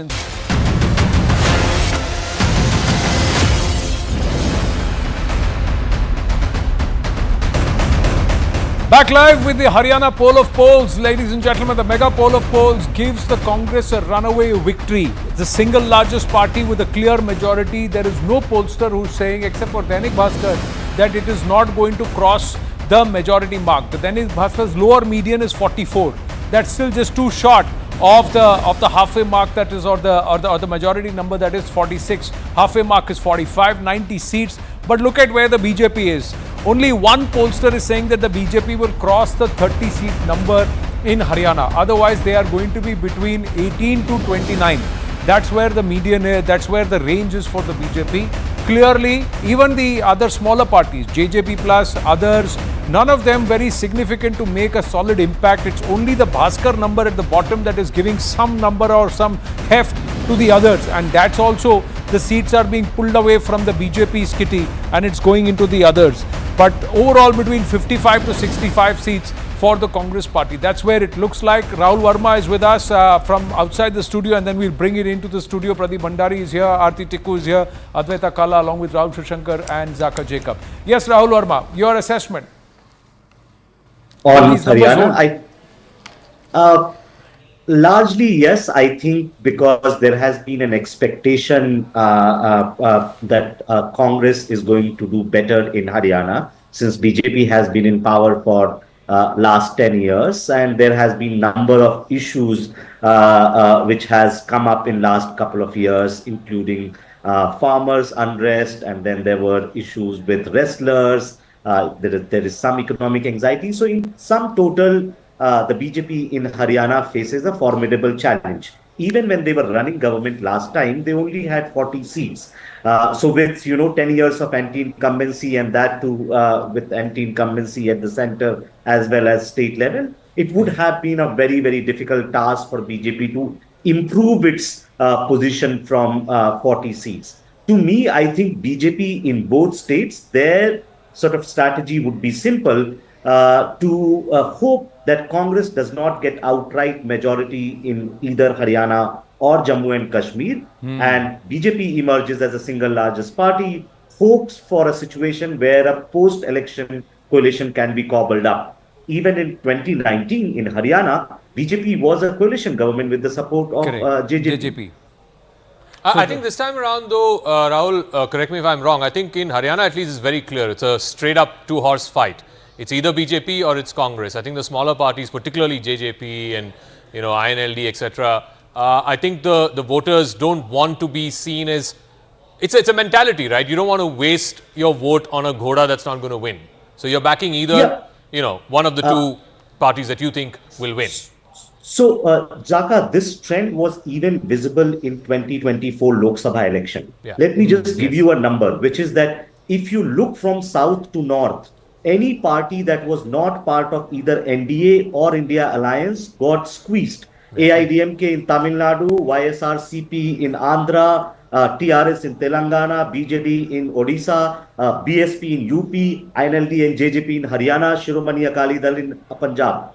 In almost every state, if you were not part of either NDA or India, you were squeezed. And this is happening in Haryana as well. So it's like the polarization or consolidation in favor of one grouping or the other grouping is happening. A third grouping is not being looked at all. And largely we are seeing Vidhan Sabha also getting into two-party situations. Jammu Kashmir being an exception because this time around it's happening after a lot of disruption, delimitation, etc. Into the studio here, Pradeep Bhandari. Well, Anand, there has been a consensus on the panel, particularly on Jammu and Kashmir, on 3 points. A, that it's a big win for democracy. B, that it's an end of terror politics. And C, that it's a complete failure of Rahul Gandhi. And I'll tell you how. Congress party is fighting on 32 seats. The Bharatiya Janata party is fighting on maximum seats in the valley. Point number one. The Bharatiya Janata party is the single largest party, even if I take your exit poll. That is point number two. Look at what has happened in Shopian, what has happened in Supor. All these places were places which were known for blackout. Those are places which were known for shutdown calls. Today, you've seen more than 40-45% voting in both these areas. So it's a big win for Indian democracy. Now, let me come to the specifics of it.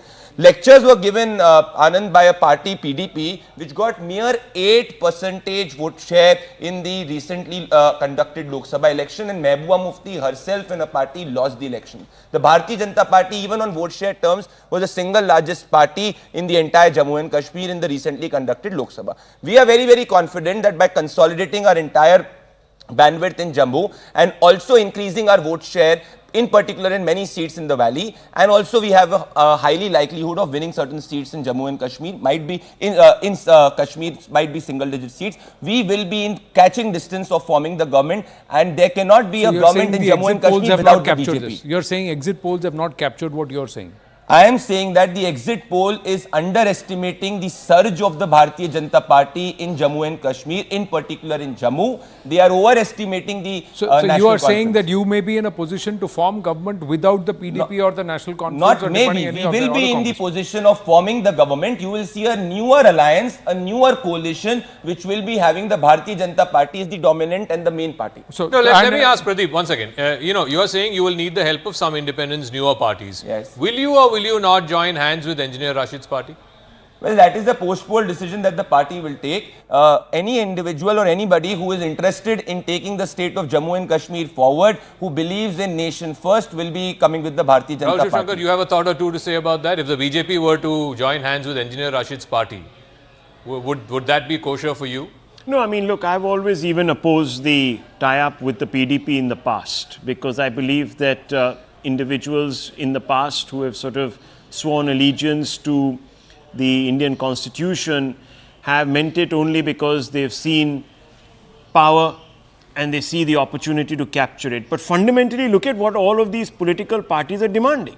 The BJP says that there is never ever a circumstance of going back on its decision on 370. But a large number of these players want to actually, unfortunately, bring back Article 370. So are you trying to say Engineer Rashid today is not asking for going back to the old system? Engineer Rashid is demanding the release of what he calls our political prisoners. You have the Jamaat that very recently and continues to be banned in the state of Jammu and Kashmir. So look, fundamentally we can all celebrate democracy, and it's great that people are at least getting the opportunity to exercise vote, and for that the credit has to go to the BJP. They've created the enabling circumstance in this entire geography. But the fact is What are these people asking the vote on? What are the issues? And none of those issues match in any way the BJP's outlook. So there is no common to have a minimum program.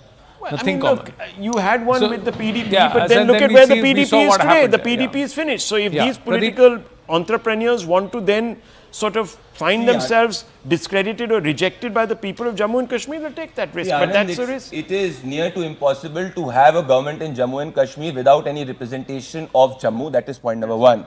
Point number two, I give it to you in writing that it will be a Bharatiya Janata Party-led government. That is point number two. Point number three, anybody, any individual, any political party which will join the Bharatiya Janata Party-led alliance, it will be nation first. So there will be no compromise on the abrogation of Article 370. At the end of the day, we want the Indian constitution, democracy and nation interest to win. Today, this is the first election where there have been zero indulgence from Pakistan and proxies of Pakistan in the valley. So I believe it's a larger cause post-abrogation of Article 370. Aarti Tikku Advaita Kala, the probability of Kumari Shelja becoming Chief Minister of Haryana is greater than the BJP forming government in Jammu and Kashmir?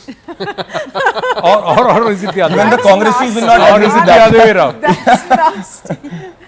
Well, I think in J&K, BJP has a good chance of forming the government. And in fact, earlier in the discussion, somebody was saying that, in fact, Mr. Soos was saying that National Conference, PDP and Congress together will be the most stable and the most secular government. But I think BJP singularly today is actually in the position to form a coalition government and a pluralistic government, which will involve everyone, which will take everyone along and be an inclusive government. No, but who will they join hands with? Will they join hands with Sajjad Lone? Will they join hands with Engineer Rashid? Will they join hands with Altaf Bukhari? I think BJP will be in a position to dictate the terms. See, we shouldn't look at this election only from a provincial point of view, only from an assembly election point of view. If you really look at the history of Jammu and Kashmir, this is for the first time all the disgruntled elements, including Jamaat-e Islami, including those who were part of Hurriyat Conference, they've actually now contesting, and actually they swore by the Indian Constitution when they contested the elections. So I think we should not look at it from a very... The SDPI also swears by the Indian Constitution when it's standing for election, but the SDPI happens to be the political wing of a banned terror organization. All these 4 or 5 people who have exited or who have somehow been able to contest the election have links with the Jamaat-e Islami. The Jamaat-e Islami is a banned terror organization. Rahul, you're absolutely correct, but at the same time, we will have to see what the terms of this arrangement, this coalition government that will come up after the elections are out on 8th. And I think my sense is that BJP will be determining those terms of arrangement, that terms of agreement with all the political parties, and it will be a historic document. It is not going to be any other or any other there is one aspect. Now, if there is a party which is like Engineer Rashid's party, which has got 38 members or 38 candidates, 35 candidates have been freed. There are other people, other elements who you say in the past were separatist, etc. They have now come back and participated in the democratic process, and they have said, they've got a mandate. What I'm trying to say is, there is a situation in the past where a Sayyid Salahuddin had the mandate of the people but was not given it. And imagine and guess what he did and what turned around that sword in the 80s. Now, there will be a story. He wasn't a booked terrorist back then. I'm just saying, is there going to be prosecuted by the law? He became disgruntled. Hear me out. These people are already, Engineer Rashid, please listen to me. Engineer Rashid continues to be in jail. He's not. He's out on bail. He'll go back to jail once his bail why don't you sign up with Amrit Pal? No, there are so many political parties, political leaders who are out on bail on various acts which are against the law of our country. Are they stopping them from contesting elections? There is a difference. I'm just saying, if this person says, no, I'm reformed. Yeah, I'm saying, is this the story narrative? Hear me out. Those are different. Hear me out, Rahul. I'm saying, if this is the story narrative that then is built, that we don't want to create another era of dissonance, and people who trusted the system, came under the constitution, are now being moved aside, are not being given a chance at governance, then what is going to be the narrative? What will you then say? What will you then say? If an Engineer Rashid and his party tomorrow come and say, we give up our old ways, we swear by Bharatiya constitution, then should they get a chance or not? The BJP already tied up with the PDP. They had a common minimum program. Who actually pulled out of it? So is this a recipe for stability or is this a recipe for wrangling? Rahul, let me put this in perspective. In fact, before 2019, 5th August, Jammu and Kashmir was being dealt with in a different framework altogether. 2019, it's been a political tectonic shift in Jammu and Kashmir, whether you agree or not. But the fact is that political resolution of Jammu and Kashmir, which was lingering on for 70 years, it's been settled on August 5th when Article 370 was abrogated. Because you remember, that was the condition on which Sheikh Abdullah negotiated with the government of India in 1947, in 1950.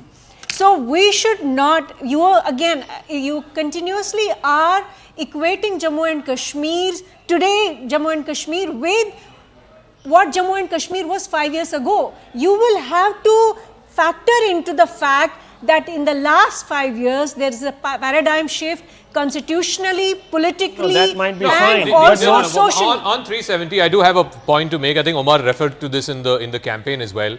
No matter which government comes to power in Jammu and Kashmir, I don't think they can restore 370. 370 has to be restored in Parliament. It's never going to happen. It is a constitutional amendment. It has to happen in Parliament. It's never going to happen. Unless you have the numbers in Parliament, I don't see them restoring 370. It's never going to happen. It's a rhetoric. You can put it in your manifesto, but it's not going to happen. Let's not get confused here. Gentlemen, the point is this, and it's very, very clear. The point is that the terms of the politics have not changed. Yes, your equations might have changed when it comes to constitutionally the mechanics in which this state or this area is going to be governed. Remember, the governor will retain veto power. Let's not forget that. But the terms of the conversation on the ground have not changed. Yes, there's peace. The terms of conversation have also changed. Where have they changed? The people terms of conversation on ground have changed. Terms of conversation on ground. One second. Rahul, one second, sir. Let me finish my point. It's not fair.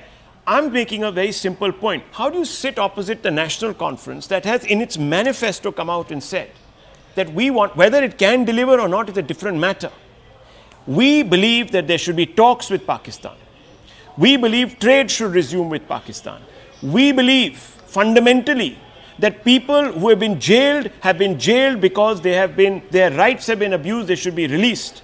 Pelters should be rehabilitated. How are you going to sit with somebody who says that Article 370 is for us a fundamental ideal?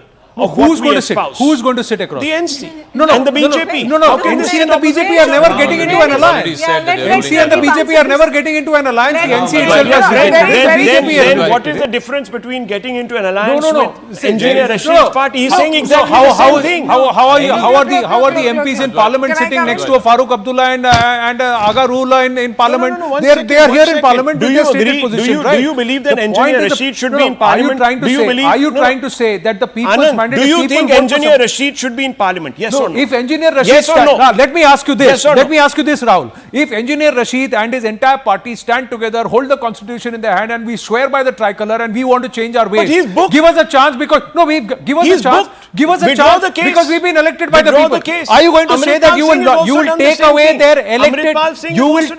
their elected mandate from them? Amritpal has done the same thing. You cannot take their elected mandate from them. That's not a democracy. A democracy doesn't allow us that. Calm it down a notch and let's get Adwaita. No, much as you and me may not like an Engineer Rashid, if they got the vote, they've got the vote. Adwaita first, yeah. Okay, my point is then ask the BJP, ask them, why did they allow Engineer Rashid's people to contest the election? Why did they allow Jamaat-e-Islami to contest the election? Why did they allow anybody to allow them? It's the election commission. It's the election commission. Why did the election commission allow them to contest the election? Ask the election commission. No, but if the people have voted for them today, can the election commission say, sorry, I made a mistake, I can't let you fight? They voted for Amritpal Singh. Does he deserve to be, should he be part of some So then let the election commission decide that. You ask that question of the election commission. You can't blame 20 lakh voters who have voted for Amritpal Singh. No. I am only looking at because the people got a choice and they exercise their choice. That's their fundamental constitutional right. Then you can also tie up with the SDPI. in another state. So they are. The Congress party is. I'm not and talking, the I'm talking SDPI about still the is a BJP. political party. I'm talking about the See, BJP. please ask the government of the day I'm and the talking about election the BJP. commission that if a PFI is banned but its offshoot SDPI is officially listed as a political party, they are allowing it. It's a constitutional body like the election commission, knowing fully well that's allowing fine, it. the BJP So then if can people then are tie voting up- for it, that's the how it is. BJP That's the should tie democracy up we with live in. Engineer Rashid. The BJP should tie up then with Amritpal. The BJP should tie up BJP with will tie up with SDPI. whoever they believe they want to tie up with, and the people will vote for whoever they want to vote At for the it. end of the You day- can sit here at and the say end of the whatever day, you it's want, their sir, but the choice. point is that the position is held as constitution. Let's bring it back to our election coverage. If somebody is holding the constitution, can you challenge the person, deny that person their right? Make it very clear. The Bharatiya Janata Party will only tie with an individual who has the Tiranga in his hand and the Constitution in his hand. Okay. It's as simple as that. And we welcome any individual who has the Tiranga in his hand There and you the go. Constitution There and you go, Ram Singh Shankar. does not Is believe your in the question views answered of now? Pakistan. The does not BJP believe has in already the views said of that they Pakistan, will does tie not up with take over Engineer what Rashid and his National party if they get the Conference chance. say. That's what Abrogation it of is. Article 370 is permanent. Nobody in this world can change it. There is one gentleman who has both in his hand, the Tiranga and the Constitution, and that's Rahul Gandhi. Yeah. That's why. Yeah, They should tie up with him as well. Exactly. Now go ahead, please. Now, that's exactly what I'm trying to tell you. Anti-national बुलाते हो sir? There is a difference. I'll tell you. आप तिरंगा हाथ में रखो, constitution दूसरे हाथ में रखो, पर अगर आपकी नीयत में खोट है और अगर आप पाकिस्तान के स्वर में स्वर मिलाते हो तो फिर आप एक बैरिकी So you tell me that Engineer Rashid की नियत में खोट नहीं है, लेकिन राहुल गांधी की नियत में खोट है. That's what you're saying, Pradeep Bhandari. Okay, we No, is that what you're saying? Please, let's get intent. You tell me. No, is that what you're saying? Anand, I'm asking you. If individuals in Jammu and Kashmir has voted an individual and they say that they swear by the Constitution of India, they swear by nation first, they go against the Pakistan, they say they are against terror. Do we not support them? Correct. So then the individual, this is an individual with a Tiranga in his hand, with a constitution in his hand, who's been voted by the voters not just of Wayanad but also of Raebareli. So are you going to say, and you yet to call him anti-national? His alliance has been rejected. It's politically convenient and inconvenient to you. Advaita Kala. Oh, yes. Whew. I think I should volunteer to moderate. Okay, very quickly. See, if we can tie up, and I think the Home Minister has done a brilliant job of that in his tenure, which is, reaching agreements with the Nagas, very recently with Manipur. Why make Kashmir the exception? Let it also, even the people there who feel the need that they're turning towards the Indian Constitution, that road should be open for them. And I want to move away from politics and just say, look, you've had a great voter turnout in a state that has, been troubled for a long time for whatever the reasons. Secondly, most of the voters who turned out were women. So that's a big sign, and that's a great sign, because I hate to say this, gentlemen, since you're all on the screen with me, but women are more collaborative and they do have an eye on the future. And I think that's a very good sign, because it tells you the future for Kashmir, Jammu and Kashmir, is to be wholly integrated with India. And I think the turnout tells us that. So I'm actually very pleased. It doesn't matter who wins. Eventually, someone will have to win, someone will have to lose.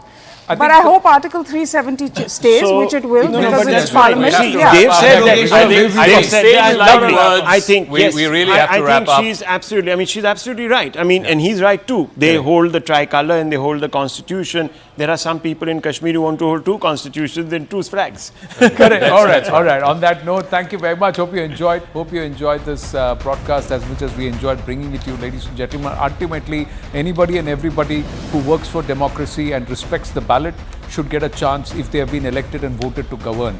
That we'll get to know on result day. To join us back then on that day here at CNN News 18 in the Battle for the States. Signing off for the moment.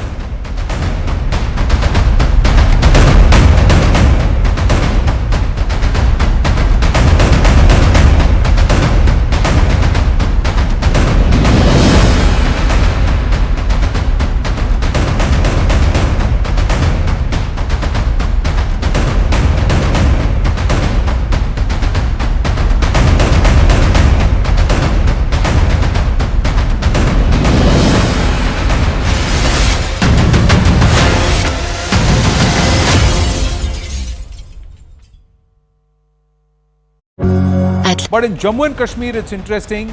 They say the National Conference could emerge the single largest party. So their range is 35 to 40 for the National Conference plus Congress plus. So that's the INDA alliance there. But the PDP not part of that INDA alliance. PDP is 4 to 7. BJP is 20 to 25 seats and the others are 12 to 16. So in this case, the numbers clearly from Bhaskar show that the Congress plus combination, that is the National Conference largely plus the Congress party, will be 35 to 40 there. So, believable, not believable? Aarti Tikku, Rahul Shivshankar, Nalin Mehta? Well, Congress 35 to 40, are we talking about? Congress is National Conference plus National Congress. Conference plus yeah. Congress. Yeah, Congress plus National Conference, I think can get up to that number. But notice, they are still not halfway through. Yeah. So, they will still need some support either from, I don't think PDP will be supporting them, but more likely Sajjad Lone, People's Conference,